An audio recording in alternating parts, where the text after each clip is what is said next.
In the beginning, there was a perfect void, empty of all, even time and space, a vast and endless nothingness cloaked in a deep and all-consuming silence.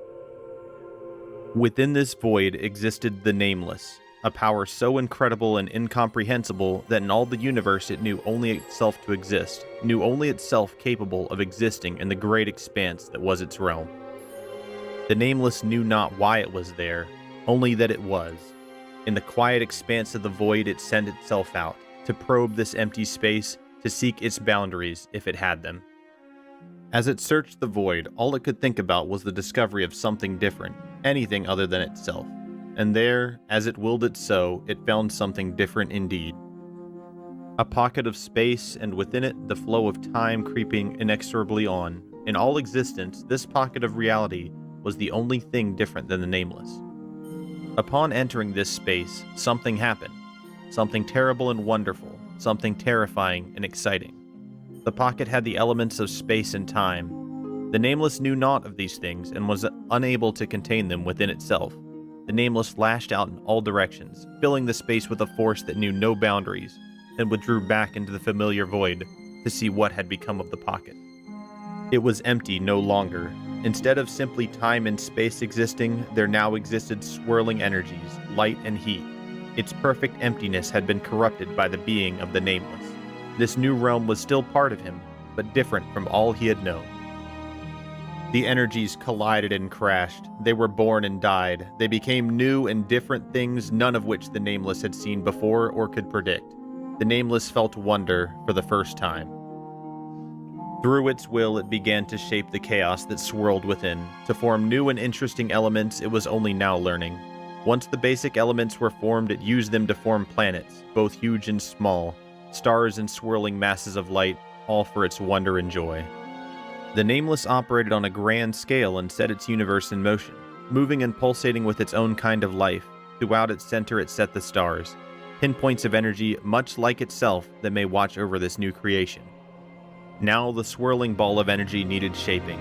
He would need order in this new realm he had created, a way to manipulate this chaotic material. The changes that he wanted would need a finer touch, and so were born the gods of power. The Nameless reached into the chaos and drew forth 4 equal portions of the stuff of existence. Of these he took a sampling and shaped it into the gods that would divide the universe into form. The first of these he named Wraith, and set upon it the task of making solid the chaos, into the matter of which all things would be built. Wraith looked down upon the task, and before it saw the chaos was immense. Its task was enormous, and would require it to be many places throughout the cosmos to tend. It reached inside itself and divided into 13 equal parts, all to keep custodian over the multitude of mass that it would create, and each of the Wraith went into the chaos and set about dividing a fourth of the material into the matter it would call Earth. It set this earth around its lord's eyes, the stars, that he may keep watch over all his cosmos and admire its child's creations. The second he named Fenin Ro, and gave him the task of shaping the chaos. Fenin went forth and drew his portion that he named Fire, that he may set it upon the stars and shed light on his lord's cosmos. He helped the Wraith shape the solid matter into that which would be pleasing to their lord's eye. He gave warmth to the cold of chaos. The third element, water, he determined would need many forms. For this element he took the portion and split it into 3. Teru Mar would be responsible for water, the main state of the element which would give life to his worlds. Isai would lord over water in its solid state, ice, and the order and preservation it brought. Finally, Povar would lord over steam and that of life and motion. These 3 took their portion and cloaked each world with their life-giving touch. The final element he named Zegani. Hers was the duty of drawing away the material in between and setting each thing in its place. Her portion of chaos she drew away and made into air. This she used to blow the chaos away and blanket each world to cushion it from the harshness of the cold cosmos. The Nameless looked into its new creation and felt sorrow. It knew all that happened in this new place but could not experience it, for it could not contain him. Only the essence that he could reach within told him anything of this new world he had formed. He was detached from his own creation. He called out to the gods of power and commanded them to make minions, so that he could share in their experience of his new worlds. The four gods of power each reached into their elemental planes and drew forth a portion of their element to commit to this task. The gods shaped these elements with their will into that which would be their eyes and hands and that of their lord, beings of energy, much like the gods of power, but able to influence the subtleties of each world, beings of will, born of the matter of the cosmos. The gods of power knew in their dealings with each other that there must be constant balance in the universe, that it maintain its shape and no one force threatened to destroy the others, or the perfection they had strived to create under their lord's tutelage. Using this balance of force as a foundation, they began to create the gods of influence in the model of a scale. A force of darkness or destruction would be placed on one side of the scale, while a force of light or creation would be placed on the other. In the middle would be a neutral or balancing force upon which each side would find themselves equal.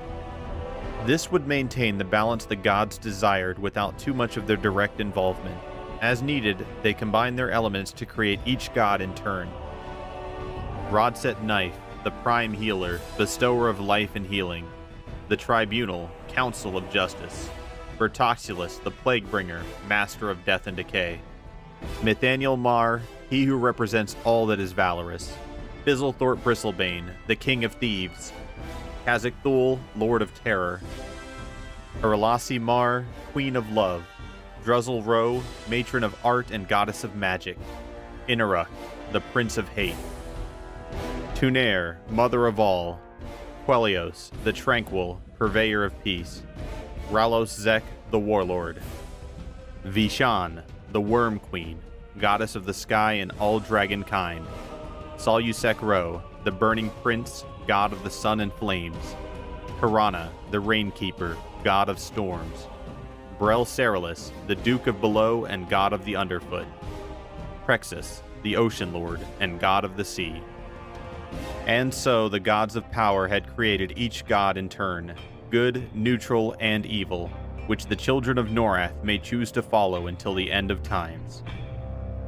While the gods of light and darkness began to flex their newfound will and bicker among themselves, it was Vishan who first soared among the great new planets.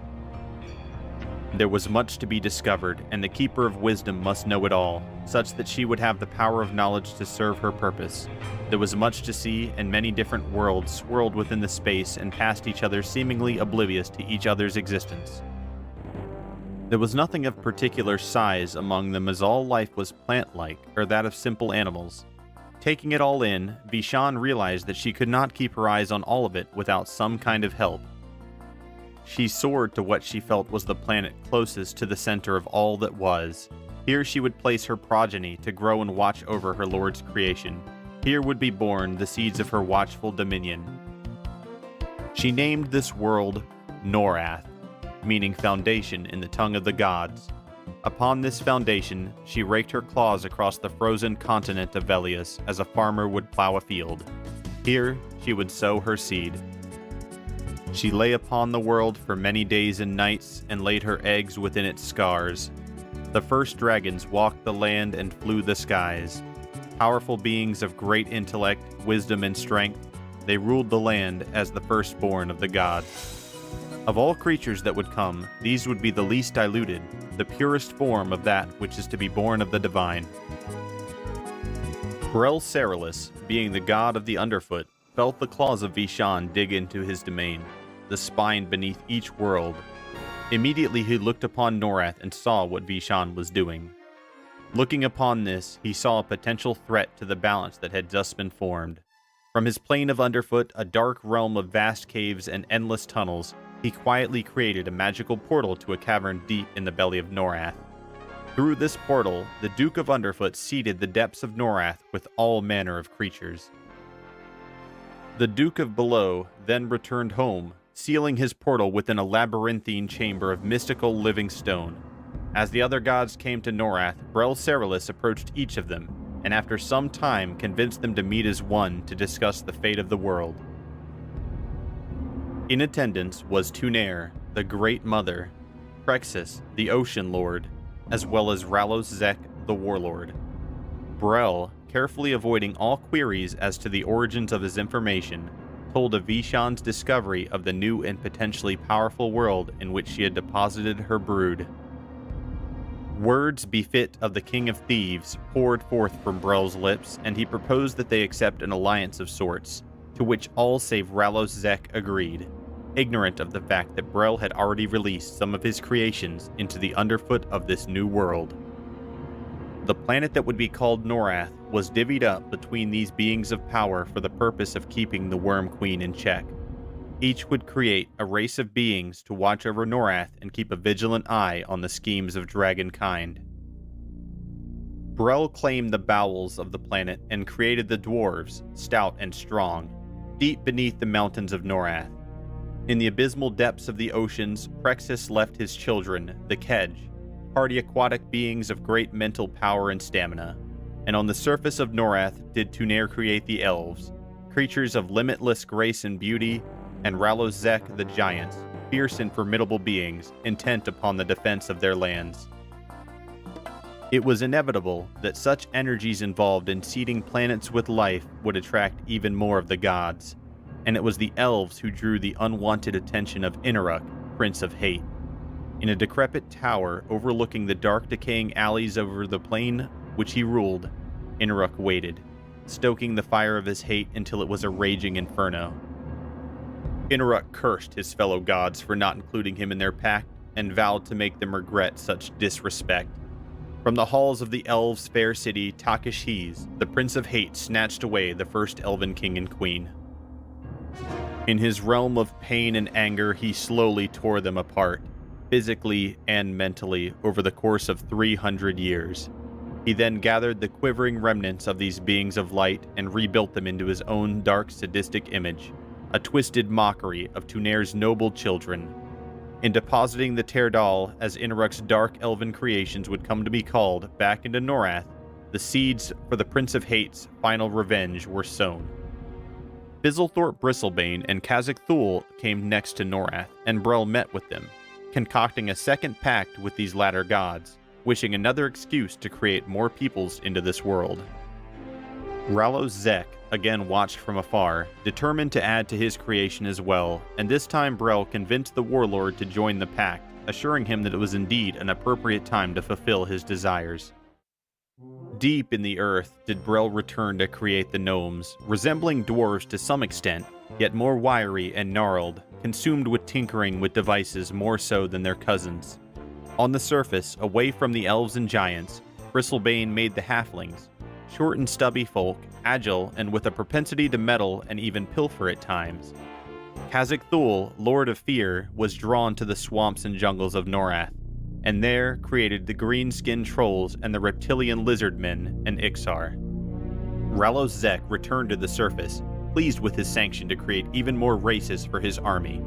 He made then the ogres, massive, unmovable beings of questionable intelligence, and the orcs, bred for battle and single-minded in their desire for conquest. By this time, those who were now known as the elder races of Norath had begun to expand and mature. Villages became cities, and cities became kingdoms. Several of the races became bent on expansion, and warfare became part of their developing cultures. This has been Lore of EverQuest, the World of Norath.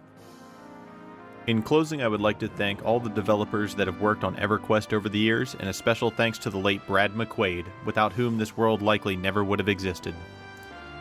In our next video, we will explore the war between the forces of Rallos Zek and the Plane of Earth, as well as the fate that befell the armies of Zek. We will also cover the rise and destruction of the Eldar Empire, the colonization of Tuneria, and the civil war on Otis. Thank you for watching. If you're interested in more EverQuest or MMORPG related content, feel free to stop by my live stream at twitch.tv/BobbyBick, and feel free to subscribe to the YouTube channel where I'll be posting more lore videos in the future. See you next time! In our last video, we covered the creation of Norath, the birth of the gods of power, and the beginnings of its elder races.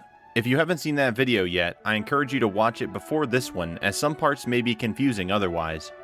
This story continues off from Rallos Zek creating the orcs and ogres in an attempt to bolster his growing army. The children of Rallos Zek had been born, the orcs on Fadewar and the giants and ogres on Tuneria. The giants, being one people at that time, flourished in the Northlands, vast and fertile grasslands that stretched from the ocean to great mountains both to the east and south. In seclusion, they made huge cities and castles, and built a civilization rivaled at that time by very few of the other intelligent races. The Giants were a strong nation and worshipped their creator, the Warlord. Armies and outposts guarded the passes leading into the Northlands, and the few times their home was attacked, the invaders were utterly crushed. Far to the south, another civilization was growing in power as well. The Ogres also worshipped the Warlord, arguably even more fervently than the Giants. And of all the races, it was the Ogres who quickly proved the most interested in battle and plunder, and their empire grew outward from their mountain home until it eventually encompassed a large portion of Tuneria, largest of the known continents. Their knowledge of magic grew as did their greed, until they became weary of only Norath, and when they learned of other planes and dimensions, invaded the plane of Earth itself. While the Ogres to this day sing songs of their initial victory over these 13 mighty beings, it is also true that when one of these gods fell, soon another arose from the earth to take his place. The Ogres could do little against a foe eternal and were eventually defeated, their armies forced to fall back through the portals that had brought them to that plane. Hordes of earth elementals and flesh-eating plants pursued them, even into Norath, and southern Tuneria fell victim to the wrath of the 12 gods. Rallos' forces were scattered and broken, unable to continue their current assault. Rallos Zek looked down upon the Ogres, and in seeing their defeat, grew furious. While he was a lesser deity, he was still the god of war, and in his arrogance he too opened a portal to the plane of Earth, and personally led his forces in an invasion. An inconceivable battle ensued, one of which history says little other than that the heavens themselves shook, and in the end even the Warlord was defeated by the Council of Wraith. Rallos and his minions were cast back into the planes of influence, and the greater gods came together, creating a barrier such that no lesser god or creature could ever pass into the planes of power again. They also saw fit to punish Rallos Zek for his treachery and arrogance. And so, in what some view as spite and others justice, the gods cursed the Warlord's creations. Thousands of Ogres were slain, and their empire collapsed around them. Those that remained scattered into small tribes in southern Tuneria. The Orcs, Giants, and Goblins, also of the Warlord's creation, were not spared the gods' wrath. The fate of the Orcs is almost totally unknown, for they are not a people to keep history, concerned only with the present. The Goblins were also cursed, but no writings remain of their punishment, for they no longer keep records of their history, perhaps an indication of the severity of their curse. Stories passed down from other races tell that the Ssfhc, as the Goblins were known then, were entirely exterminated. From their ashes were born the 4 goblin races, each stripped of all knowledge and not informed of the existence of the other clans, nor of their origins. Each clan was transported to a separate environment to help preserve the gods' will. The gods were not entirely without mercy, however, and granted each clan a staff with a crystal affixed to its head. These crystal staves aided the goblin clans in understanding their environments. But the Giants remember what happened to them. For the greater gods came together and in their combined might brought an age of ice to the Northlands. Their civilization fell swiftly, their cities and holds crumbled in the cold, their crops and livestock froze and died. Famine and chaos spread everywhere, and the surviving giants boarded a vast armada of ships and sailed east and then south in an attempt to escape the curse. But the greater gods saw this too, and watched their escape, conferring with each other. When the giants' fleet reached a point between Tuneria and Kunark, the gods summoned a hurricane of unearthly power, with gales and waves greater than any sailor had ever seen. Many ships were sunk, and over 2/3 of the armada were blown by the mighty winds to the shores of the nearby lands, to be dashed against the rocks and cliffs. 1/3 came ashore east of the oasis of Mar in the desert of Ro, while another third landed in the burning wood on the west coast of Kunark. The remaining armada sailed on, praying that they had escaped, but the Warlord could do nothing in their aid, and Zegany, Queen of Air, drew wind to their sails and led them to the coast of Velius, where they landed short on supplies and unable to sail further. Thus the greater gods brought their final curse upon the giants, for they had fled the Northlands to escape an age of winter, only to find themselves marooned on an entire continent of eternal ice and snow. In the desolation that was the desert of Ro, many of the giants died from the heat and lack of water. The few who survived became a wandering band of nomads, fiercely afraid of others, attacking anyone who would wander into their ever-moving camps. They are called the Sand Giants by those who have encountered them and lived to tell the tale. Those who landed on Kunark became the hill, forest, and mountain giants, and were soon enslaved by the Ixar, rulers of the Ssfhc Empire. It wasn't until that empire fell that these giants became truly free again, able to begin anew. The final group of giants, those who landed on Velius, became the Frost Giants and Storm Giants. These were the mightiest in the Armada, those who had survived the Great Hurricane, and it was their anguish and pain as they were blown south through the waters that named the Ocean of Tears.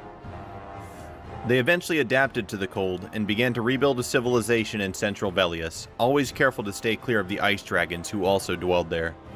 But whether frost, storm, sand, mountain, forest, or hill giant, they remember and they curse to this day the greater gods, the rulers of the planes of power.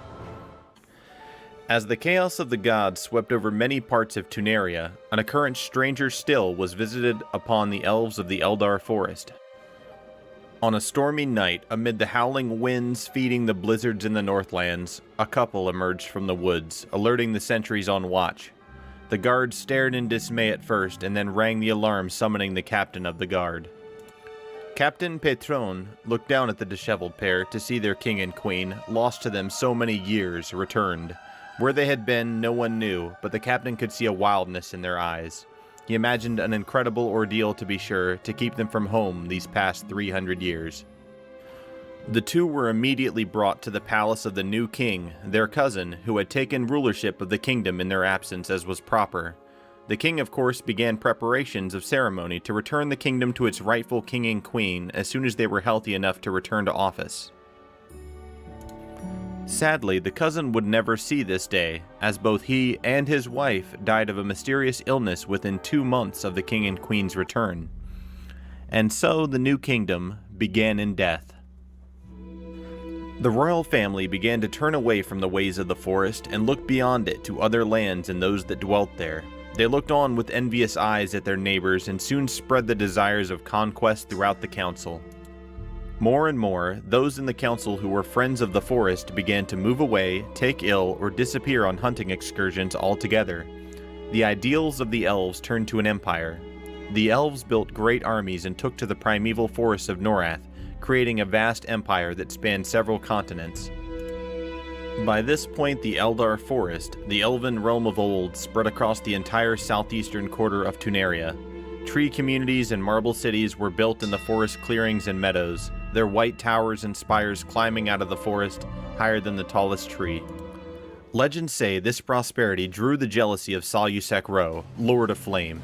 He arched the spine of the Serpent Mountains, bringing heat from the burning sun to the ancient forest. The rivers ran dry, it rained less each year, and while the great elven druids fought long and hard using their powerful magics to combat the change, they could only delay the inevitable. Slowly, the forest gave way to desert, and eventually even the fair elven city Ssfhc crumbled, and the elves were forced to flee Tuneria, leaving much of their greatness behind. What had survived the great kingdom of the elves they loaded onto ships they built from the remainder of the forest. They then sailed east toward the continent of Fadwar, where their scouts had found a suitable area for them to call home. Tuneria lost to them, they began to build anew in the woods of Fadwar, and soon took hold of a large portion of its lands. As the dust was settling over the now sun-scorched Tuneria, the last of the gods came to Norath to create their people. Mithaniel Mar, god of valor, and Aralasi Mar, his twin sister, the goddess of love, created the barbarians, a hardy race who settled the cold and rugged Northlands, near the ruins of the giant empire. Being the youngest race, they were generally unwashed and rugged, possessing very few social graces. While their culture was primarily warlike, there were those among them who began to believe in something more.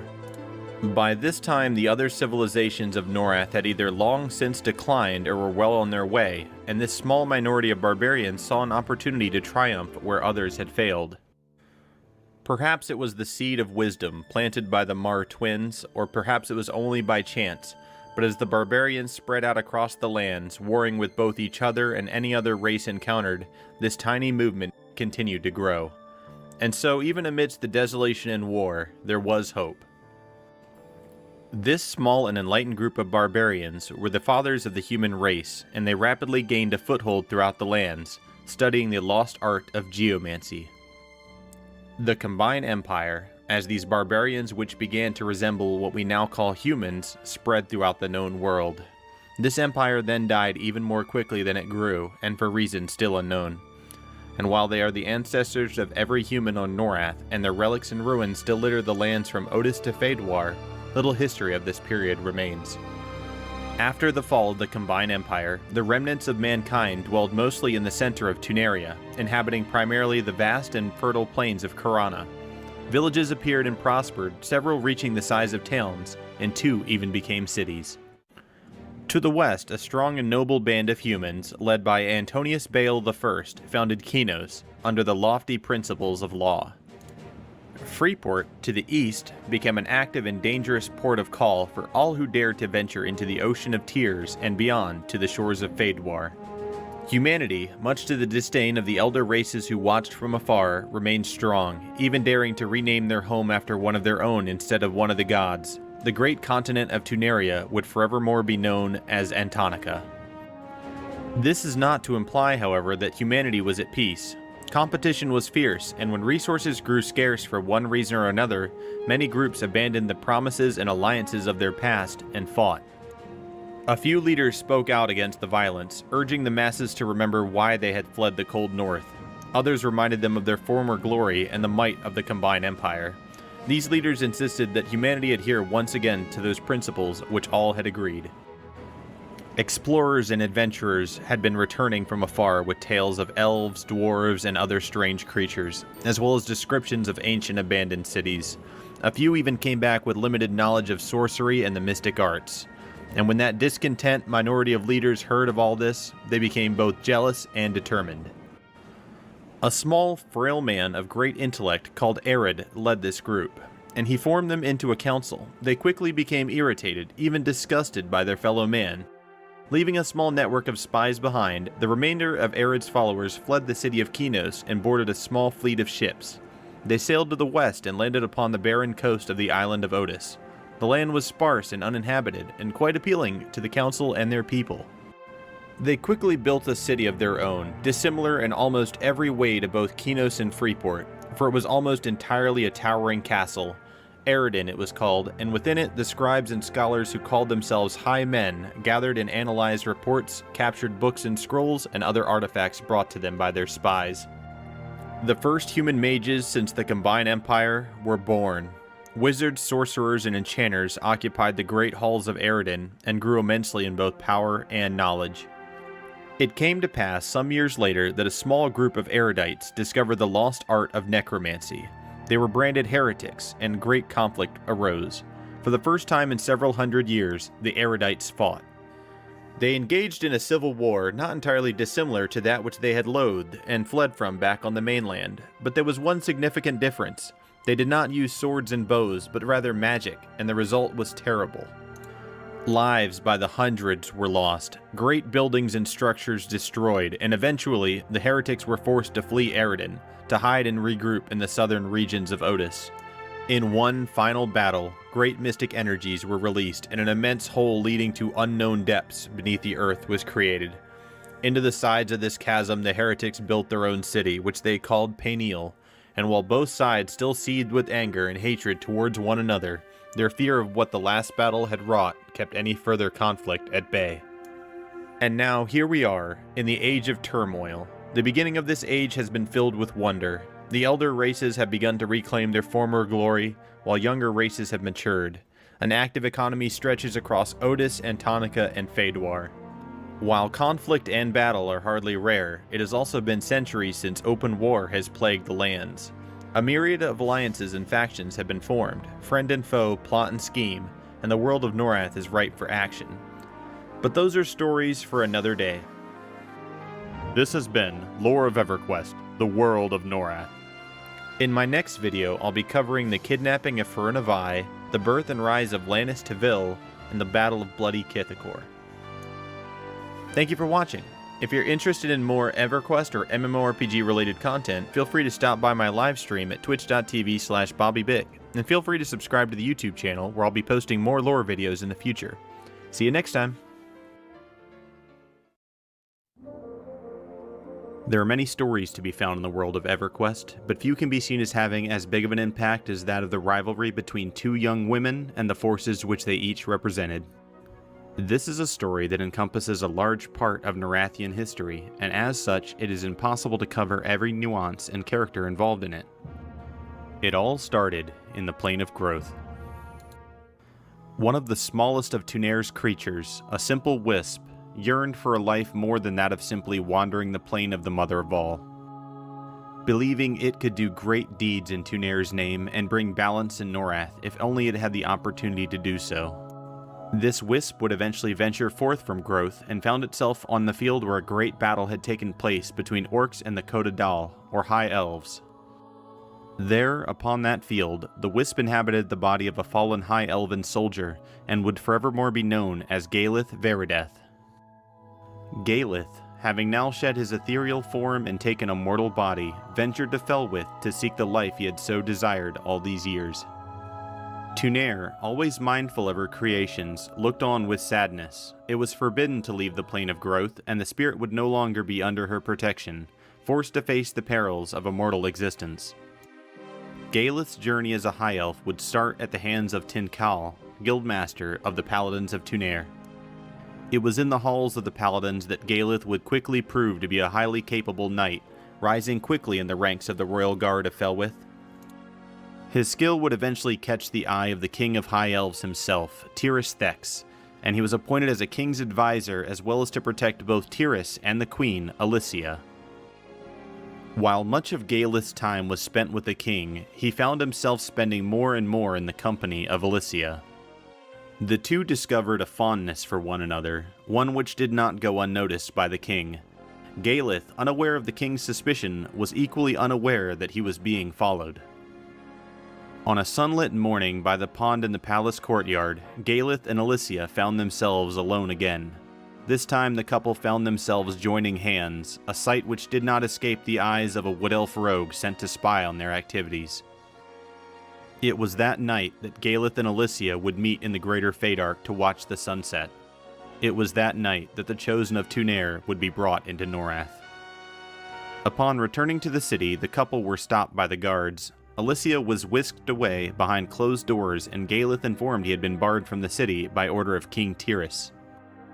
In his anger, King Tiras locked Queen Alicia away in one of the towers of Felwith's keep. Soon it became apparent that the queen was with child. Alicia, fearful for her future child's life, never revealed the details of her last night with Galith. Her handmaidens agree to silence, and somehow directly under the king's nose, her pregnancy remains a secret. The body of a mortal is not designed to birth that of divinity, and sadly, Alicia would not survive the day her daughter entered the world. This child of divinity was secreted out of Felwith under cover of night by those loyal to the late queen. They sought out the exiled Galith and left the baby in his care, warning of what would befall her should the king learn the details of her birth.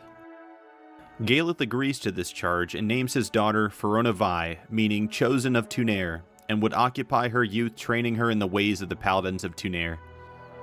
Elsewhere on Norath, another child of divinity will enter this world. The Moon of Blood is the most holy night for Inaruk's followers and occurs once every 27 months. On this heinous night, every follower of Inaruk must murder a good being to honor their god. The Dark Elves take this tradition further. The nobles choose a commoner to mate with that will then be sacrificed in Inaruk's name. On this bloody night, Vendela Gakal, a high priestess of Inaruk, attended the festival in Neriak Commons. It was there she would lay eyes on an exceptionally handsome common male among the crowd. The high priestess brought this man to her inner sanctum where the two copulated throughout the night. When she awoke the next morning, the commoner had disappeared. The following year, the high priestess would give birth to a child of extraordinary abilities, beyond that which any Terdal had ever possessed. Other Terdal watched as the child grew, becoming more fearful of her developing powers and natural abilities of dark magics. Eventually, their fear gave way to action, and a group of assassins was sent to end the child's life. This attempt on her life would be thwarted by an aging Shadow Knight named Larthik Kishin. Even in his latter years, Larthik was a force to be reckoned with, and he dispatched the three would-be assassins with little trouble. After the attempt on her life, Larthik found himself approached by none other than the Prince of Hate, Inaruk, himself. Inaruk, pleased at Larthic's defense of his child, conscripted him into service as her tutor and bodyguard. In doing so, he also gifted Larthic a new body, one much younger and more fit to carry out his lord's will. With youth returned to him, Larthic took the child of Inaruk under his care, teaching her the ways of both martial combat and the dark magics of necromancy. Lannis Tevil would be the name of the child of hate. She is the embodiment of hate upon Norath. Loyal to those who would follow her, a terror to those Tyrdahl which would betray her or stand in her way, Lannis became a spear point for the Dark Elves and always fought for the agenda of her father, Inaruk. Aware of a rising force in the Coda Dal, said to be the champion of Tunair, a spark of extreme hatred is born in Lannis. Her desire to see the end of Feronivai blinds much of her senses, though she will have an opportunity to act on her impulses soon. As luck, or unluck depending on who you ask, would have it, a goblin by the name of Nergal would soon discover something in Highkeep that would set the stage for one of Antonica's darkest battles. The Pick Claw of Highkeep are a simple sort. Left alone by the human citizens, these dim-witted creatures spend most of their day harvesting rocks from the mine below the keep. These precious stones and metals were valuable not just among the human traders, but Coda Dal magicians and Tyrdahl jewelers sought them out for their unique properties. On one such day, Nergal, an unassuming though meek specimen of goblin, was digging in a new area of the mine when he chanced upon something he had never seen before. In a crevice he discovered a glowing blue rock, spherical in shape, and brought it to a Dark Elf ambassador to have this rare find's value assessed. The ambassador, Tyranna Slill, found her posting in Highkeep to be anything but desirable. She longed to return to Neriak and to bid these lesser races farewell.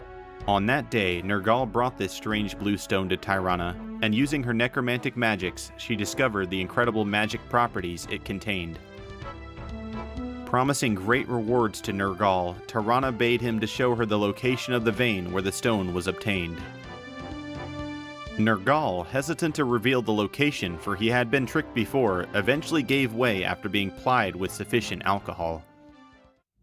The location ascertained, Tyranna now had no more use of the goblin, and as her necromantic magic swept over him, Nergal gave a last shriek, then fell to the ground. With stone in hand, the Dark Elven ambassador set off immediately for Neriak, using her relationship with the Shraylock Orc clan of Highpass for protection through the Commonlands. Arriving in Neriak, she hastily sought out Knight Larthic and presented the find to him along with the promise of more where it came from. Larthic studied the stone in his hand, turning it over and sensing the magical potency contained within. To Tyranna's dismay, Larthic ordered her to return to Highkeep, and she was issued additional orders to be carried out immediately. Begrudgingly, she would begin her journey back. Wood Elves are believed by most other races to be distanced from politics and intrigue, but that is far from the truth. A network of spies, Tunair's Martyrs, have operatives stationed across Norath keeping a watchful eye on the goings-on of the different cities and factions. One such operative, Felanine Deepwood, was stationed in Highkeep, and Tyranna's increased activity did not escape his notice. Felanine prepared an ambush for the Tyrdahl ambassador, and upon her return to Kithakor from Neriak, their trap was sprung. Her entourage was quickly cut down with arrows, and Tyranna herself met an end to Felanine's blade through the chest, her necromantic magic unable to keep up with his close-quarters combat. The Wood Elf searched through the now-deceased Tyranna's belongings, and discovered the orders given to her by Larthic. In those orders was a warning to the citizens of Highkeep, that the Tyrdahl had decided it was time for them to take possession of it as their own. Knowing the urgency of his task, Felanine made his way to the keep and delivered the news directly to Lord Tethys, High Elven Ambassador to Carson McCabe. Lord Tethys called an emergency meeting of all those allied races in the keep, and runners were dispatched to all known quarters of the known world, calling for aid against the oncoming force. In the heart of Fadark, Galeth and his protege, the Chosen of Tunair, encountered one of these runners. This has been Lore of EverQuest, the World of Norath. In our next video, we will continue the story of Lannis and Ferona's war over High Pass, the event that would be named the Battle of Bloody Kithakor. We will also explore more of their stories that take place after that battle and before their next fated encounter. Verona in particular has a habit of getting into trouble and losing a little artifact known as the Life Guide. Thank you for watching. If you're interested in more EverQuest or MMORPG related content, feel free to stop by my live stream at twitch.tv/BobbyBig, and feel free to subscribe to the YouTube channel where I'll be posting more lore videos in the future. See you next time! It had been many winters since the two High Elves had begun their training in the forests of Fadark. Galeth had been diligent in her training in this time, and the girl he raised was gone. In her place stood the woman Tunera had chosen to be her champion. He had raised her in the knowledge that she was born a princess, but warned that the details of her birth would make her a target for the king. However, Galeth could not deny the will of the mother, and seeing his daughter coming of age, knew it was time for her to venture out and see the world for herself. Verona would not be alone in her journeys, though, and would find herself in the company of an interesting group of characters. A highly capable ranger, Lorison Oakwind, would be the first she would come across in the forests of Kelethan. Cyanach Heartsinger, the half-elven bard that would entertain the party as well as boast of their accomplishments in taverns across Antonica. Dabner Dreadnever and Ognet Esnertob, a gnomish duo fond of tinkering with clockworks and serving Brel Ceralis. Dagda Icefury, barbarian warrioress and reluctant savior of those gnomes. Dreezel Pocket Dip, one of the greatest rogues but with the misfortune to be blessed with a conscience that wouldn't let him steal. The proud blacksmith Thuber Axebringer, whose blades were fine enough to impress even the likes of King Kazon Stormhammer. In Freeport their paths would cross with Sir Jevic Isqual, Paladin of Mar, and lastly on Otis, the group would meet one of the greatest practitioners of magic in their time, the wizard Al-Kabor. This party of adventurers would travel across the known world together, involving themselves in all manner of events that would often have long-standing consequences in the way history would play out. Theirs was not an easy journey, and the group would find itself butting heads with members of another party on a few occasions. Vala Ka-Izal, a Teardal wizard of formidable power, held a strong dislike of Dagda Icefury, and would pursue her relentlessly with her two companions. Part of her brain was transplanted into the troll Ra-Kash Vri, granting him greater intelligence but binding him to Vala for life. And with these two was also Gargan Bumblock, who was only smart enough to be afraid of his companions and follow their orders. As Verona and her gang traveled across Antonica, they would eventually hear rumors of distant lands found across the Ocean of Tears. Ever ready for new adventures, the companions set out to see these new lands for themselves, and would eventually find themselves in what we know as Kunark. Theirs was not the first expedition from the mainland to land on this continent, though not to their knowledge. Two previous expeditions had landed on the shores of what is now called Verona Vi in years past. These had been wiped out by groups of giants and froglocks. Across Kunark they would journey, all the while the watchful eyes of the guardians of this land, the Ring of Scale, watched. This fellowship of mortal races made its way to the tallest mountain they could see, across a fiery land full of wormkin. The Ring of Scale could stand to watch by no longer. The sacred grounds of Vishan's Peak could not be violated by these outsiders. In what seemed like mere moments, the party found themselves surrounded by towering dragons and worms, clearly outmatched.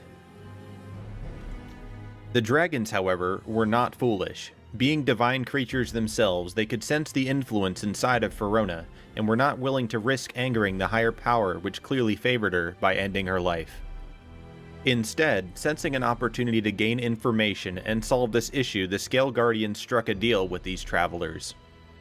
The dragons requested they give them knowledge in exchange for their lives, as even though their watchful eyes covered much of the land, they were not everywhere, and the goings-on of the mainland could be invaluable.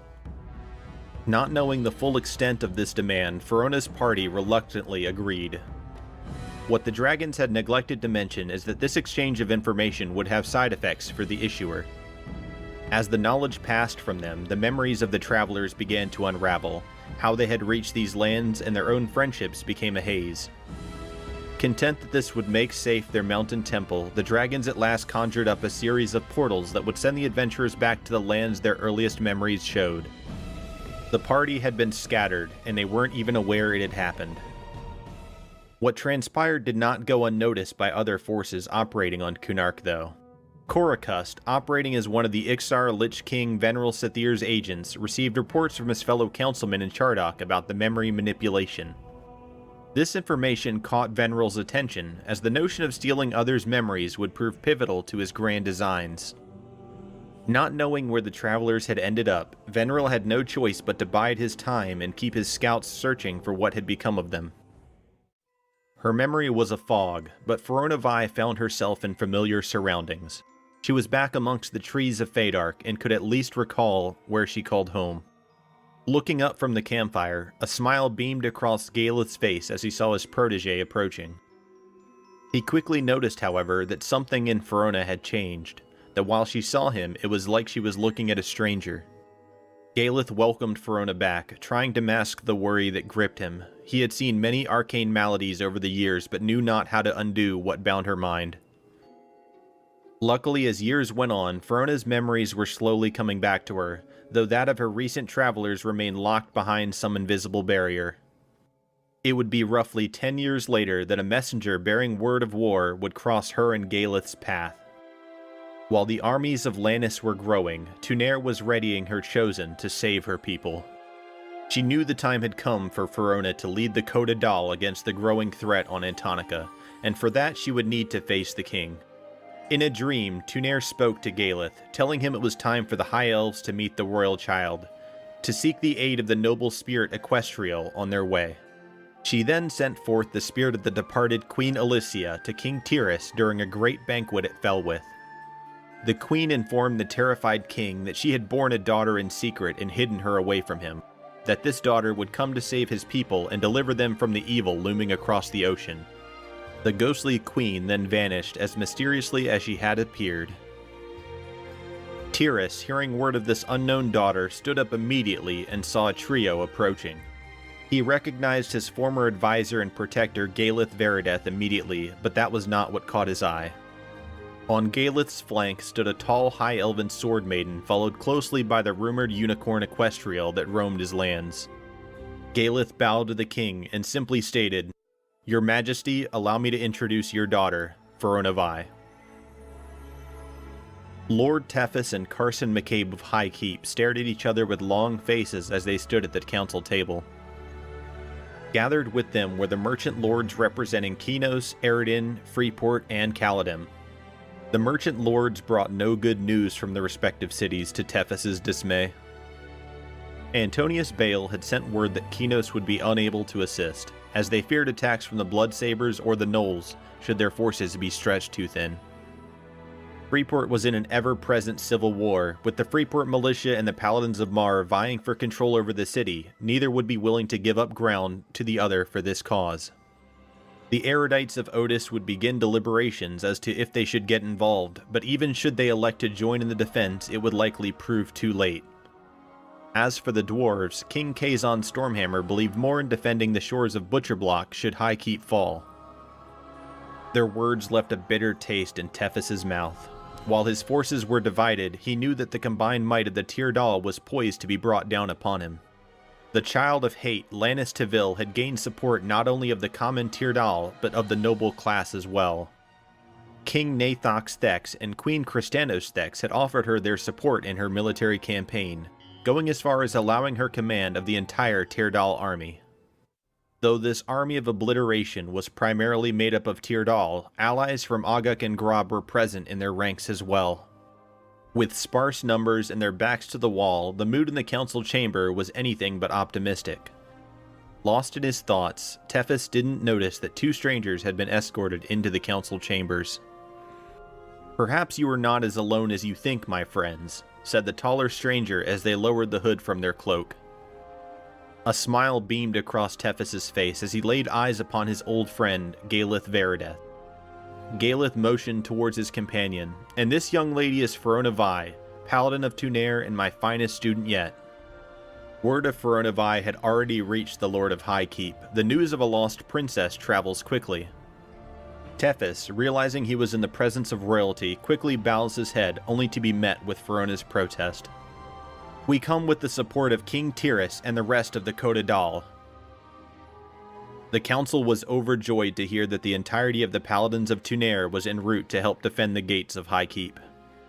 Shortly after, a messenger entered the council chambers and whispered in Carson McCabe's ear. Word had spread amongst the adventurers of Norath, and many of those loyal to the Army of Light were volunteering to aid their cause.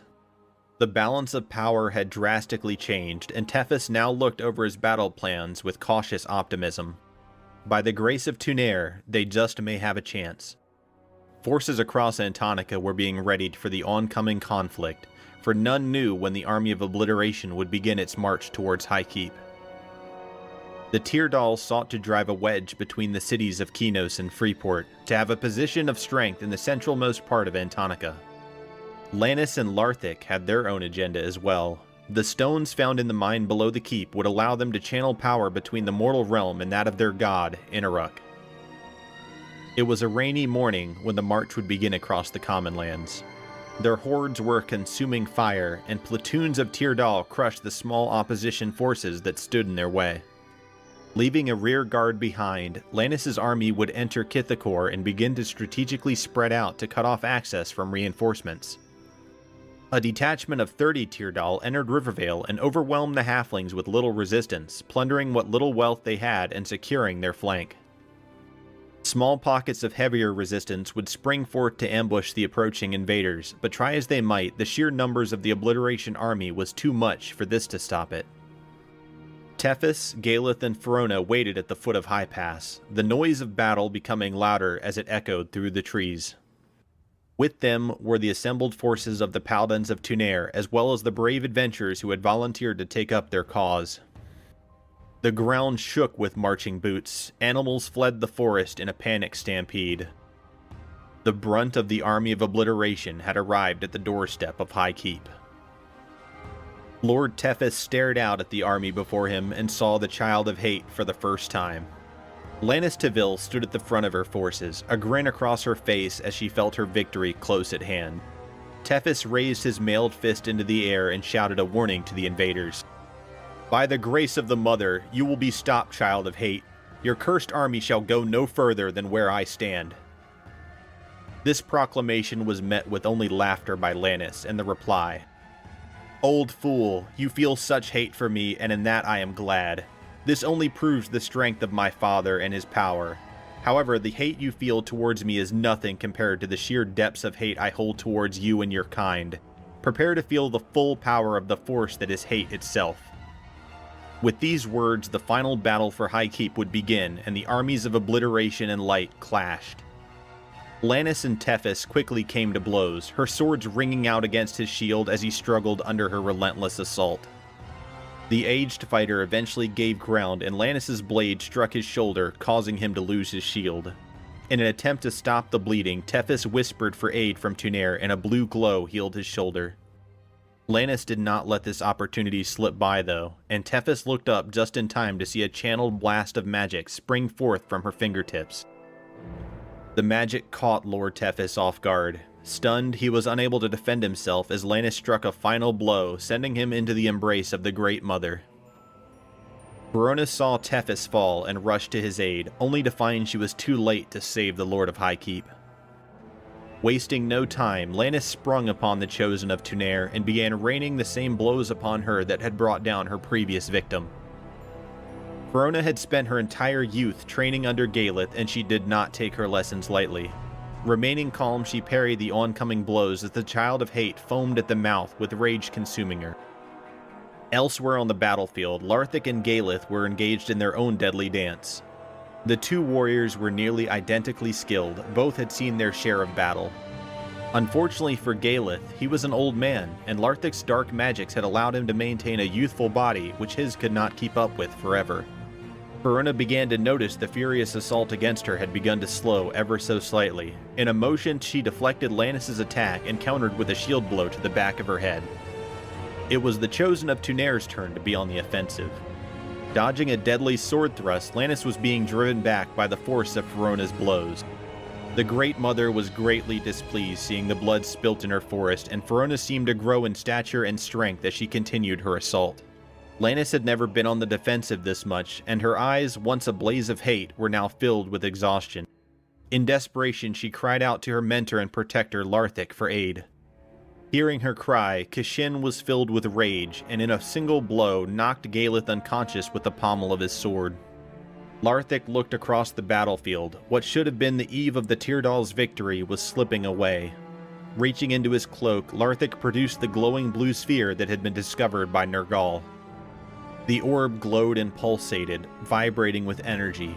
Holding the orb to the sky, Larthic cried out for aid. "Inaruk! In the name of Lannis Tevil, I beseech you, attend her!"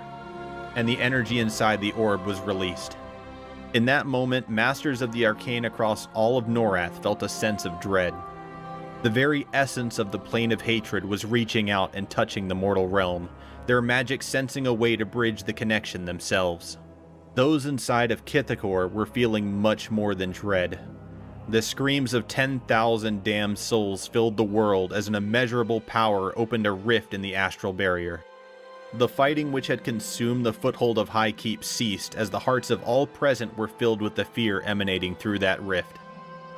Larthic, orb in hand, was encased in a pillar of fire as the energies of Inaruk were channeled through him, tearing him apart. Lannis laughed as she was drawn into the rift, taken to the heart of hate and escaping the chosen of Tunair. Coming to her senses, Ferona called what remained of her troops to retreat as the power from the rift continued to grow. Escorting her mentor to his feet, the two fled as the rift exploded with energy. In only a moment, the presence of the Prince of Hate extinguished all life in Kithakor, and the battle would be over. The forces of High Keep had been victorious, though it did not feel as such. Much of both armies were now cursed into eternal unlife, wandering the forests of Kithakor.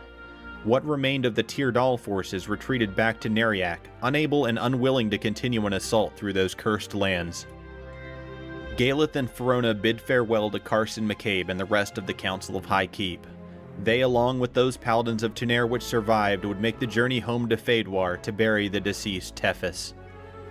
As they had traveled through Antonica, Ferona had felt a growing battle taking place inside her mind.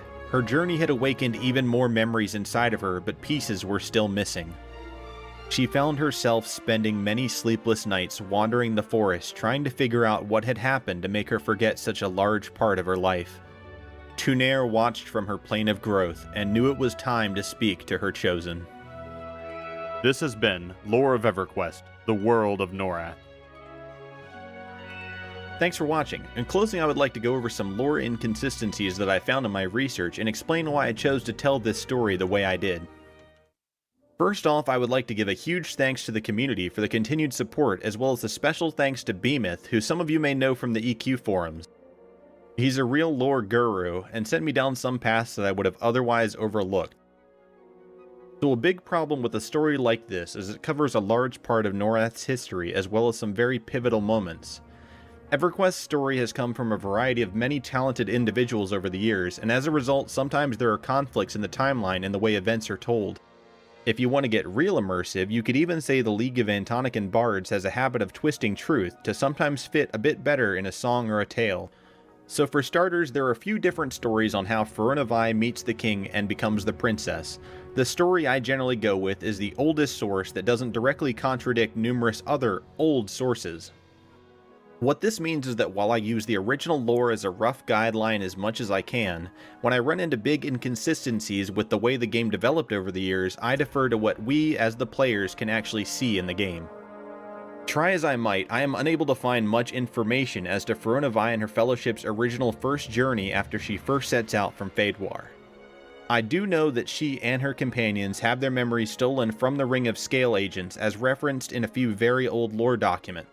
But I do not know exactly how and why they came into that situation, so much of the story that I told is creative liberty that fits the rest of the story, as well as provides motive for their journey to return to Kunark. If you think you have a good source as to their original journey and how the gang met, please let me know in the comments, as I spent many degenerate nights trying to piece it together. I believe they may have had a run-in with the GM event dragons Zavo Zatanov, Ral Zazanis, Sarithson Kaz, and Sorig Sizzlin, as these dragons in human form were used in a few GM events in the same era. Unfortunately, most of those GM events were not very well documented. Ultimately, why I believe their memories were taken originally is due to what is now abandoned lore, that being the prophecy of Trachanon. I will cover this more in a later video, probably. But the long and short of it is that when Varant were developing EverQuest 20 years ago, they did it thinking that Ruins of Kunark was going to be the first and only expansion. Krakenon's prophecy foretold the end of the universe and would have been a secret the Ring of Scale would not want the mortal races to have knowledge of. But because this lore has been directly stated as no longer canon by developers of EverQuest many years ago, and obviously didn't come true, I can't be using it to piece this story together. Why was Inaruk able to appear before Larthic and Lannis in Neriak and they were fine, but his presence in Kithakor was the equivalent of a bomb going off? Magic. I would argue that the stone that started all of this, the Fulligan Soulstone of Inaruk, allowed him to channel more of his power into the mortal realm than normal, that would otherwise be anchored in his own realm by the veil that separates the two. Also, Inaruk was really mad and doesn't like to play by the rules of not interfering, though this is true of basically all of the gods. Lannis is allowed to dual-wield one-handers as a Shadow Knight because she is the child of hate and does not play by the same rules as you and me. Thanks again for watching, and if you are enjoying these videos, remember to subscribe to see the next part in this series as soon as it comes out. Unlike an EverQuest subscription, this is completely free. Sorry for the delay in these videos releasing. I'm really bad at manipulating private server data, so getting the footage I want for these can take a lot longer than I expect, though I consider the final result worth the effort. I hope you do as well. As a final note, in the description of this video you will find a number of links which will direct you to most of the sources I used when preparing for this series. If you're interested in getting any more of the nitty-gritty details, you may find those fun to read through. Bye.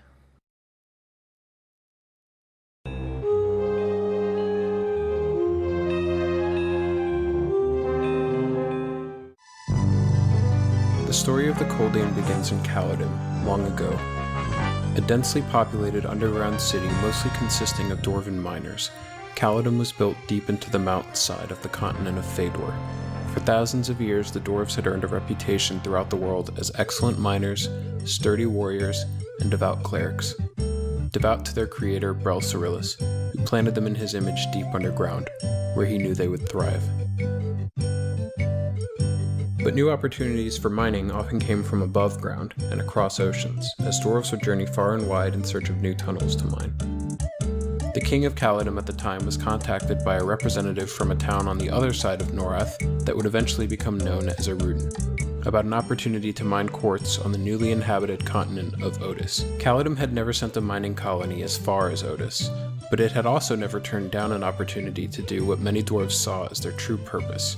And with opportunities on Fëdor drying up, as well as increased competition from the technologically advanced gnomes to the east, Paladin's king was desperate. The dwarves had recently lost a contract to mine tunnels into the Lava Storm Mountains that had proven to be a huge success for the gnomes, further threatening future work opportunities for the dwarves. The king of Paladin knew he had to accept the Otis contract, and knew he would need to send his best and brightest miners and sailors, as the journey would be long and the task difficult. A dependable and steadfast middle-aged miner named Colin Dane was selected by the king to lead the expedition.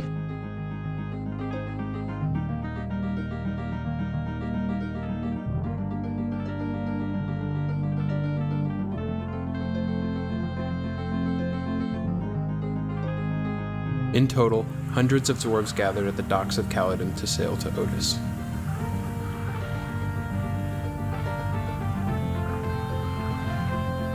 The fleet of 4 ships encountered no issues departing Fëdor and sailing the southern route around Antonica and toward Otis.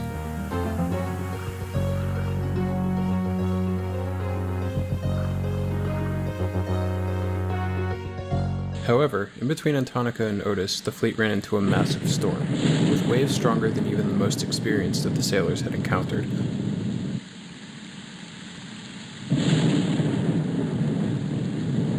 One of the ships was lost on the first day of the storm, and the remaining 3 were brutally tossed and turned by the apocalyptic waves.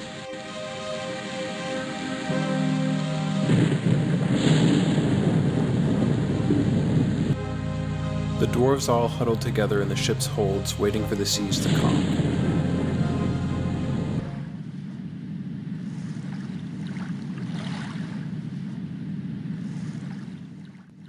Finally, after 8 days of turbulence, the gales subsided and the dwarves crawled up onto their tattered decks to assess the damage as their cartographers attempted to pinpoint how far off route they'd gone.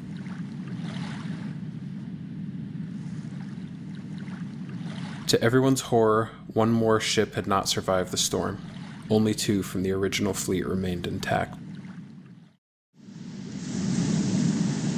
The skies were unrecognizable to the navigators, and the damage each ship had sustained made a long journey for the remaining ships impossible. Colin took the consensus guess among his remaining navigators and sailed steadfastly in the chosen direction, hoping land would eventually appear.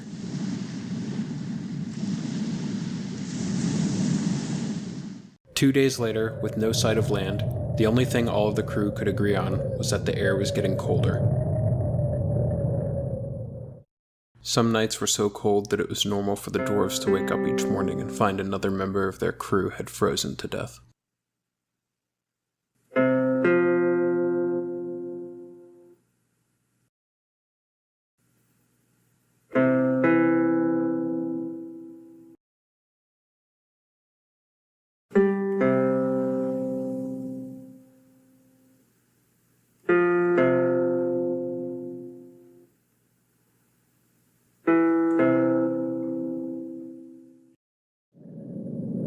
Colin did his best to keep up the morale of his crew, rotating between ships each night and assuring the frightened crew that landfall was inevitable. If not tomorrow, then the day after that.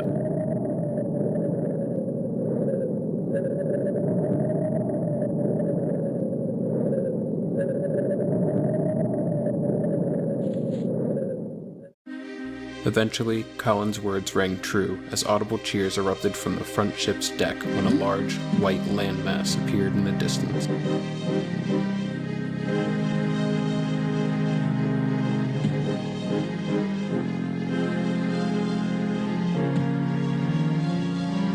As their ships approached the landmass, they quickly found themselves surrounded by icebergs.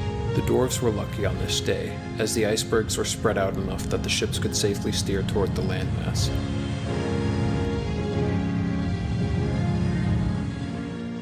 By the time the first ship anchored against the landmass with a giant thud, less than 100 of the dwarves remained of those who left the docks of Paladin only weeks ago. None of the 2 remaining ships were in good enough condition to survive a departure through the icebergs. The dwarves were stuck, for now.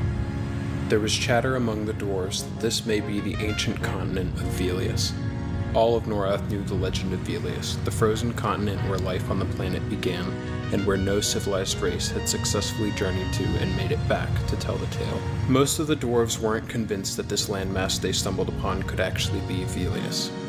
Though it seemed empty of intelligent life, there were trees and brush on the frozen landscape. Colin's first plan involved finding wood and other material to construct shelter and prevent more dwarves from freezing to death. There's an old dwarven saying that dwarves are like time itself, neither can remain idle. After suffering through their first night in the open tundra, the dwarves decided to follow their instincts instilled from Brel and find a way underground. And so the quartz miners from Paladin settled in a nest of caves discovered a few miles inland from where they landed. In the days and weeks that followed, Colin planned for the scavenging of more wood to try and repair the ships and hopefully, one day, attempt a return home. The collection of miners discovered that the hard-packed ice lying beneath the snow on this land was more than just frozen water. It had a clay-like quality to it that could be used to construct tools and shelter. This substance would eventually come to be known as Velium, and more of the dwarves became convinced that they had done what most of Norath thought impossible. They had made landfall on Velius, an isolated continent deeply entrenched in Norathian lore. The great crystalline dragon, ruler over the plane of sky, deposited life onto a lifeless planet, and with one swipe of her mighty claws, laid claim to the promise of a new world. The intelligent races of Norath believed that Velius was where the crystalline dragon Vishan had struck the planet, supplying it with life. Other than being cold and giving life to Norath, little else was known about Velius since the iceberg surrounding it had prevented any ship from ever sailing to it. The dwarves would soon discover the harsh reality of this continent. One benefit to their location was the abundance of cougars, mammoths, and walruses indigenous to the area, providing a source of food and warm fur. Over time, the dwarves tunneled deeper into the earth and constructed what began as primitive forms of shelter, and eventually grew to become more advanced designs of houses, taverns, and even libraries, mostly modeled off of memories from Paladin. Colin christened this new village the town of Froststone, named for his impression of Velium the first time he encountered it. However, not all of the dwarves were interested in making their new settlement into a permanent home. Factions of dwarves began protesting against forming a long-term home on Velius. Many of the dwarves felt that their efforts should be focused on finding a way off Velius and getting back to Paladin. A responsibility that started as the leader of a mining expedition had somehow transformed Colin into a political leader among the survivors. As a peacekeeping measure, Colin held Froststone's first town hall meeting, where he assured those protesting Froststone's permanence that a journey back to Paladin was still his ultimate goal. Meanwhile, other dwarves began to feel comfortable calling Froststone their permanent home, the youngest among them now even being born in Froststone, which marked the beginning of some dwarves not ever knowing Paladin as their home. Only one ship still sat where the dwarves had made landfall, the other either sank or drifted away. The surviving ship hadn't been touched since the dwarves started tunneling underground, and was in no shape for sailing. Even if it were, the odds of making it through the ice-clad ocean surrounding Velius were slim.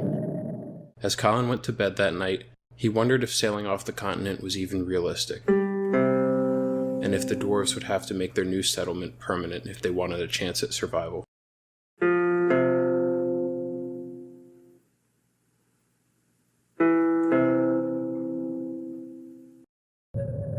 After a few months, rumors began surfacing among the hunting parties who journeyed to the surface that giant figures had been spotted out on the landscape. After enough hunters claimed the sightings, the majority of Froststone accepted the rumors as truth. But Colin calmed the town by assuring everyone that intelligent life on the continent had not yet been discovered. His only knowledge of giants came from the continent of Antonica, where many giants had been sighted.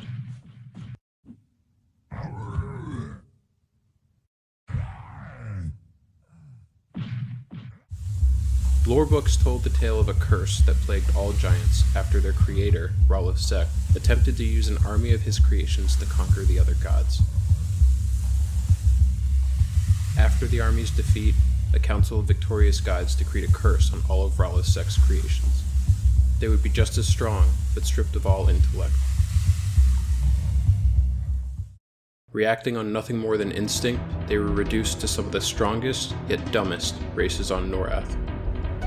The dwarves knew this lore well, as their god, Relcyrillus, formed a rivalry with Ssfhc early in Norath's history. This bad blood spilled over to each god's creations, as the dwarves and ogres had a rivalry that spread across 2 continents. Little did the dwarves know their landfall on this uncharted continent would begin a continuation of the 2 gods' hatred for each other. A few weeks later, after a hunting party had failed to return from its typical outing, some dwarves began panicking. Days went by with no sign of the group. Colin ordered the formation of a search party to find the 6 hunters, or any of their remains, out on the eastern waste tundra. The search party followed the hunters' normal route, yet after 2 days of searching, returned empty-handed, finding no sign of any of the dwarves. Colin declared it a hunting mishap, a tragedy, and that all future hunting parties would include at least 1 cleric and no fewer than 8 members. Weeks later, one of the dwarves from the missing hunting party came wandering through the entrance of Froststone, bloody and bruised, begging for food, water, and a fire to lay next to. The town's guards escorted him to the inn. After being tended to by the clerics, the man requested a visit from Colin. Colin was happy to hear there was a survivor from the missing party, and paid the man a visit. After greeting him, Colin asked with a comforting tone what had happened to him. The man explained their ambush and capture by a group of giants. How they were interrogated and humiliated, forced to bow toward a statue of Ssfhc, and finally, how the giants tortured and killed everyone else in the hunting party, tearing them limb from limb. The man explained to Colin how massive the giant city was. Colin raised an eyebrow at the idea that these beings were self-aware enough to construct a city. The kidnapped hunter explained that the giants had been on this continent for thousands of years. They had cleverly escaped the punishment against all of Ssfhc's other creations, and were themselves in the middle of a war with some creatures residing on the western half of this continent. The giants also had their own king, who the man did not meet, but who had approved the dwarf party's capture and torture. They were sentient yet territorial creatures who did not appreciate the continent's new visitors.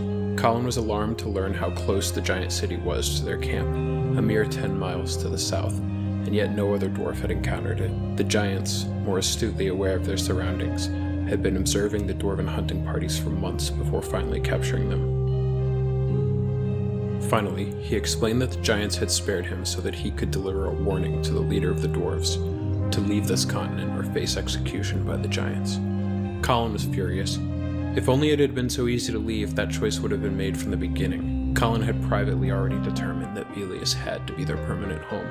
He knew after barely surviving the trip to begin with that their odds against the ocean's icebergs were non-existent in a makeshift vessel. Now a new threat that rivaled the ice-clad ocean had emerged and was forcing him to choose between the two. In this moment, Colin had never felt more tested as a leader. Before exiting the inn, Colin asked if Froststone's location had been revealed to the giants. The man said they never even asked, leading Colin to assume they followed him back or tortured it out of one of the other dwarves.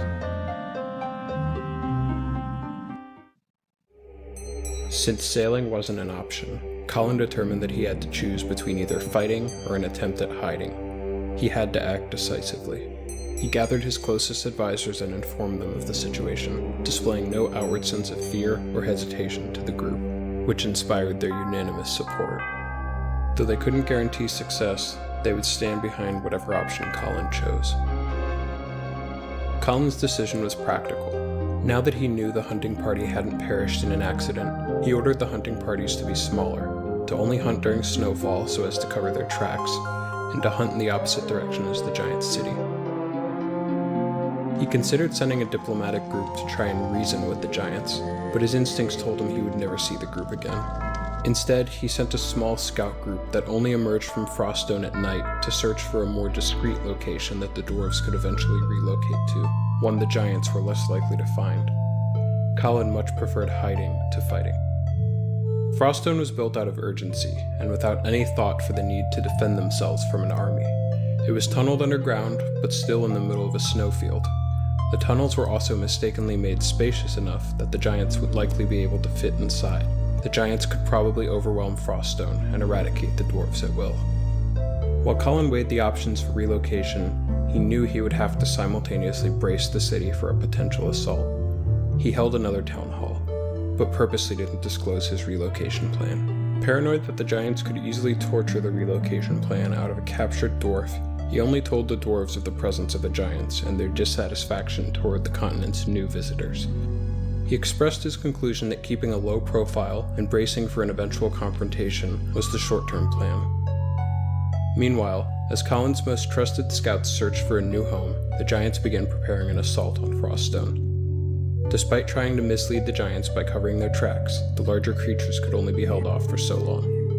The king of the giants devoted 100 soldiers to prepare the invasion. Eventually, the dwarven scouts believed they'd located an ideal successor for Froststone. Late one night, the scouts personally led Colin to the site for his approval.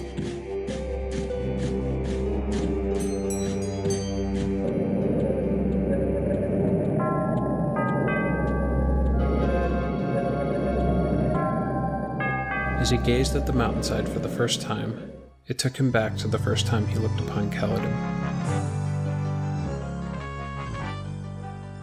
Despite feeling like a million miles away, memories of Paladin flooded through his mind.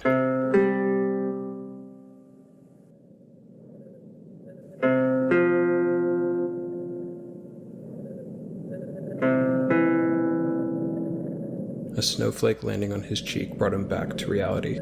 His mind was made up. He felt something special about this location. By tunneling into a mountainside, and better yet, behind a waterfall, the dwarves could disguise their location much better than a hole in the middle of a field. Better still, the location was in a region farther northwest than Froststone, where the weather was often worse and giants were rarely spotted.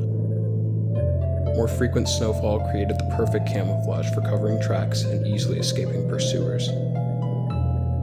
The site's excavation began immediately, as Colin designated his best miners to the task. But there was no fanfare back in Froststone, as the majority of the dwarves were still being kept in the dark about relocation. The excavators worked tirelessly, day and night, to turn the freshly dug tunnel into a space that would soon be inhabited by over 100 dwarves.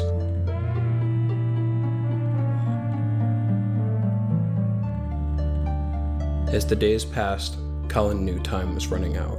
He concluded that their new home would not be ready in time to avoid the giants. With an assault probably imminent, the dwarves began setting traps throughout the caverns leading into Froststone.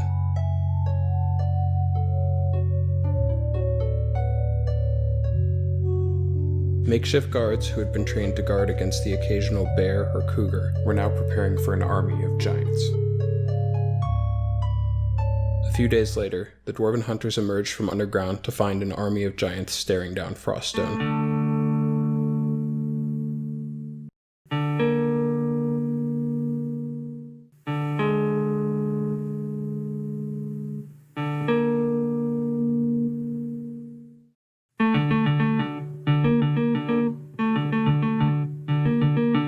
The day had finally come for Froststone to defend itself, but Colin knew the real plan was to evacuate and relocate as many dwarves as possible during the skirmish.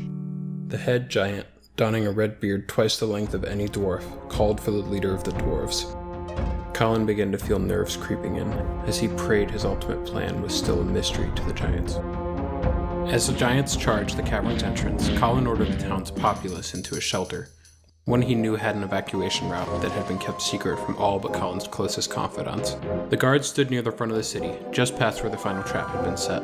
Colin knew they would ultimately be used as a distraction so the majority of dwarves could escape.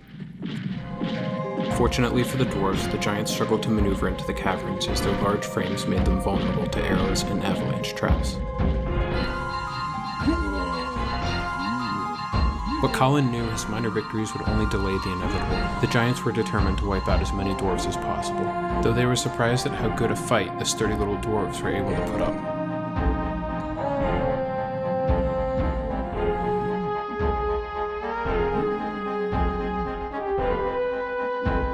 As the battle for Froststone waged on, Colin felt the earth rumble each time a trap would trigger or a giant's corpse fell.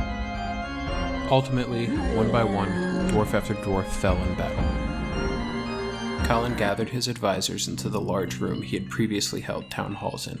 As he stepped into the room for the last time, preparing to reveal his plan to the remaining dwarves, visions of the previous town halls passed through his head. Dwarves passionately begging Colin to leave this continent by any means necessary, and Colin diplomatically dismissing their concerns. He couldn't help but question if he'd made the right decisions leading to this moment.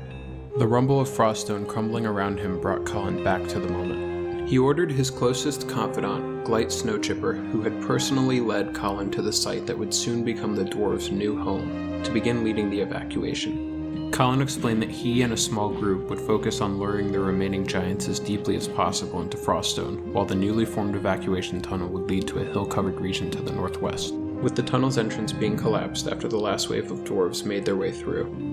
The tunnel's exit was dug far enough away that it would be unlikely that any giants would be in the area, and Glite would lead them to their new home. Colin asked for a few volunteers to stay with him in what remained of Froststone, to create the appearance that the giants had cleared out all of the dwarves except for their leader and his closest advisors. Since the giants had never been inside Froststone before, they had no way of knowing how many dwarves lived there. Keeping that number a mystery would allow the giants to think they had wiped the town out once they reached Colin and saw only a few left.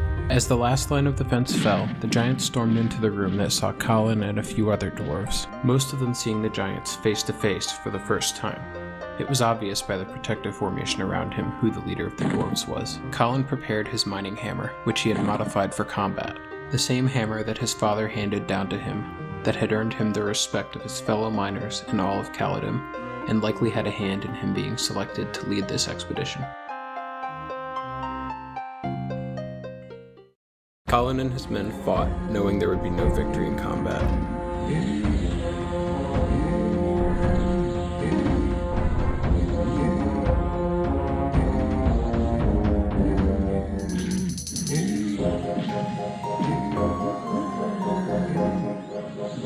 Victory would come from distracting the giants while wave after wave of dwarves evacuated and the tunnel leading to the escape route was collapsed.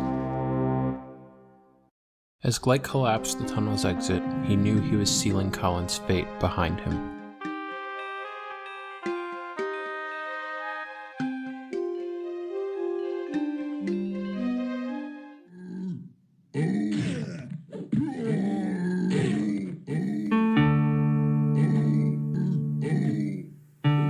The giants winds of this new and strange land had finally done what the elements, bad luck, and decades of strenuous mining hadn't been able to. They broke Colin down, first mentally and finally physically. Colin passed that day, but not in vain. His plan to distract and fool the giants had been effective. With his dying breath, Colin Dane optimistically envisioned his fellow dwarves marching safely into their new home. Building a town much better than Froststone, training an army that could protect them from the giants, and creating a society that could finally live in peace.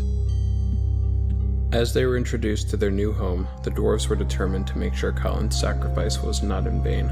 As the dwarves slowly but surely built up Froststone's successor, which would grow into a city called Thergadin, the number of dwarves who wanted to find a way off the frozen continent dwindled, as the number of dwarves born on Velius eventually outgrew the number who still held memories from Caledon.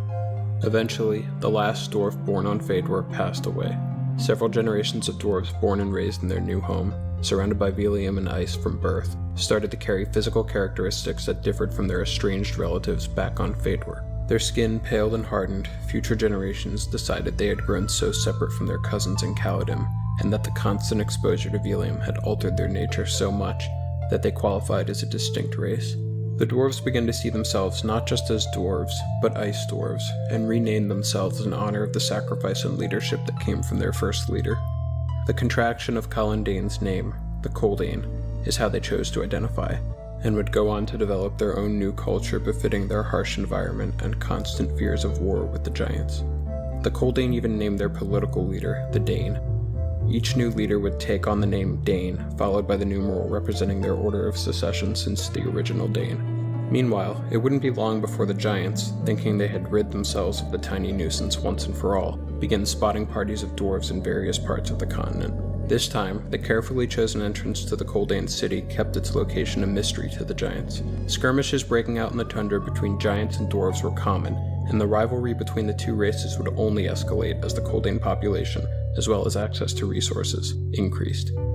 What was once a dividing issue for the dwarves of staying on Velius versus trying to leave the continent would come to be replaced by a new debate that divided the dwarves, whether to confront the giants and lead an offensive against their city, or to remain in hiding and live the rest of their days inside the tunneled walls of Thergadin.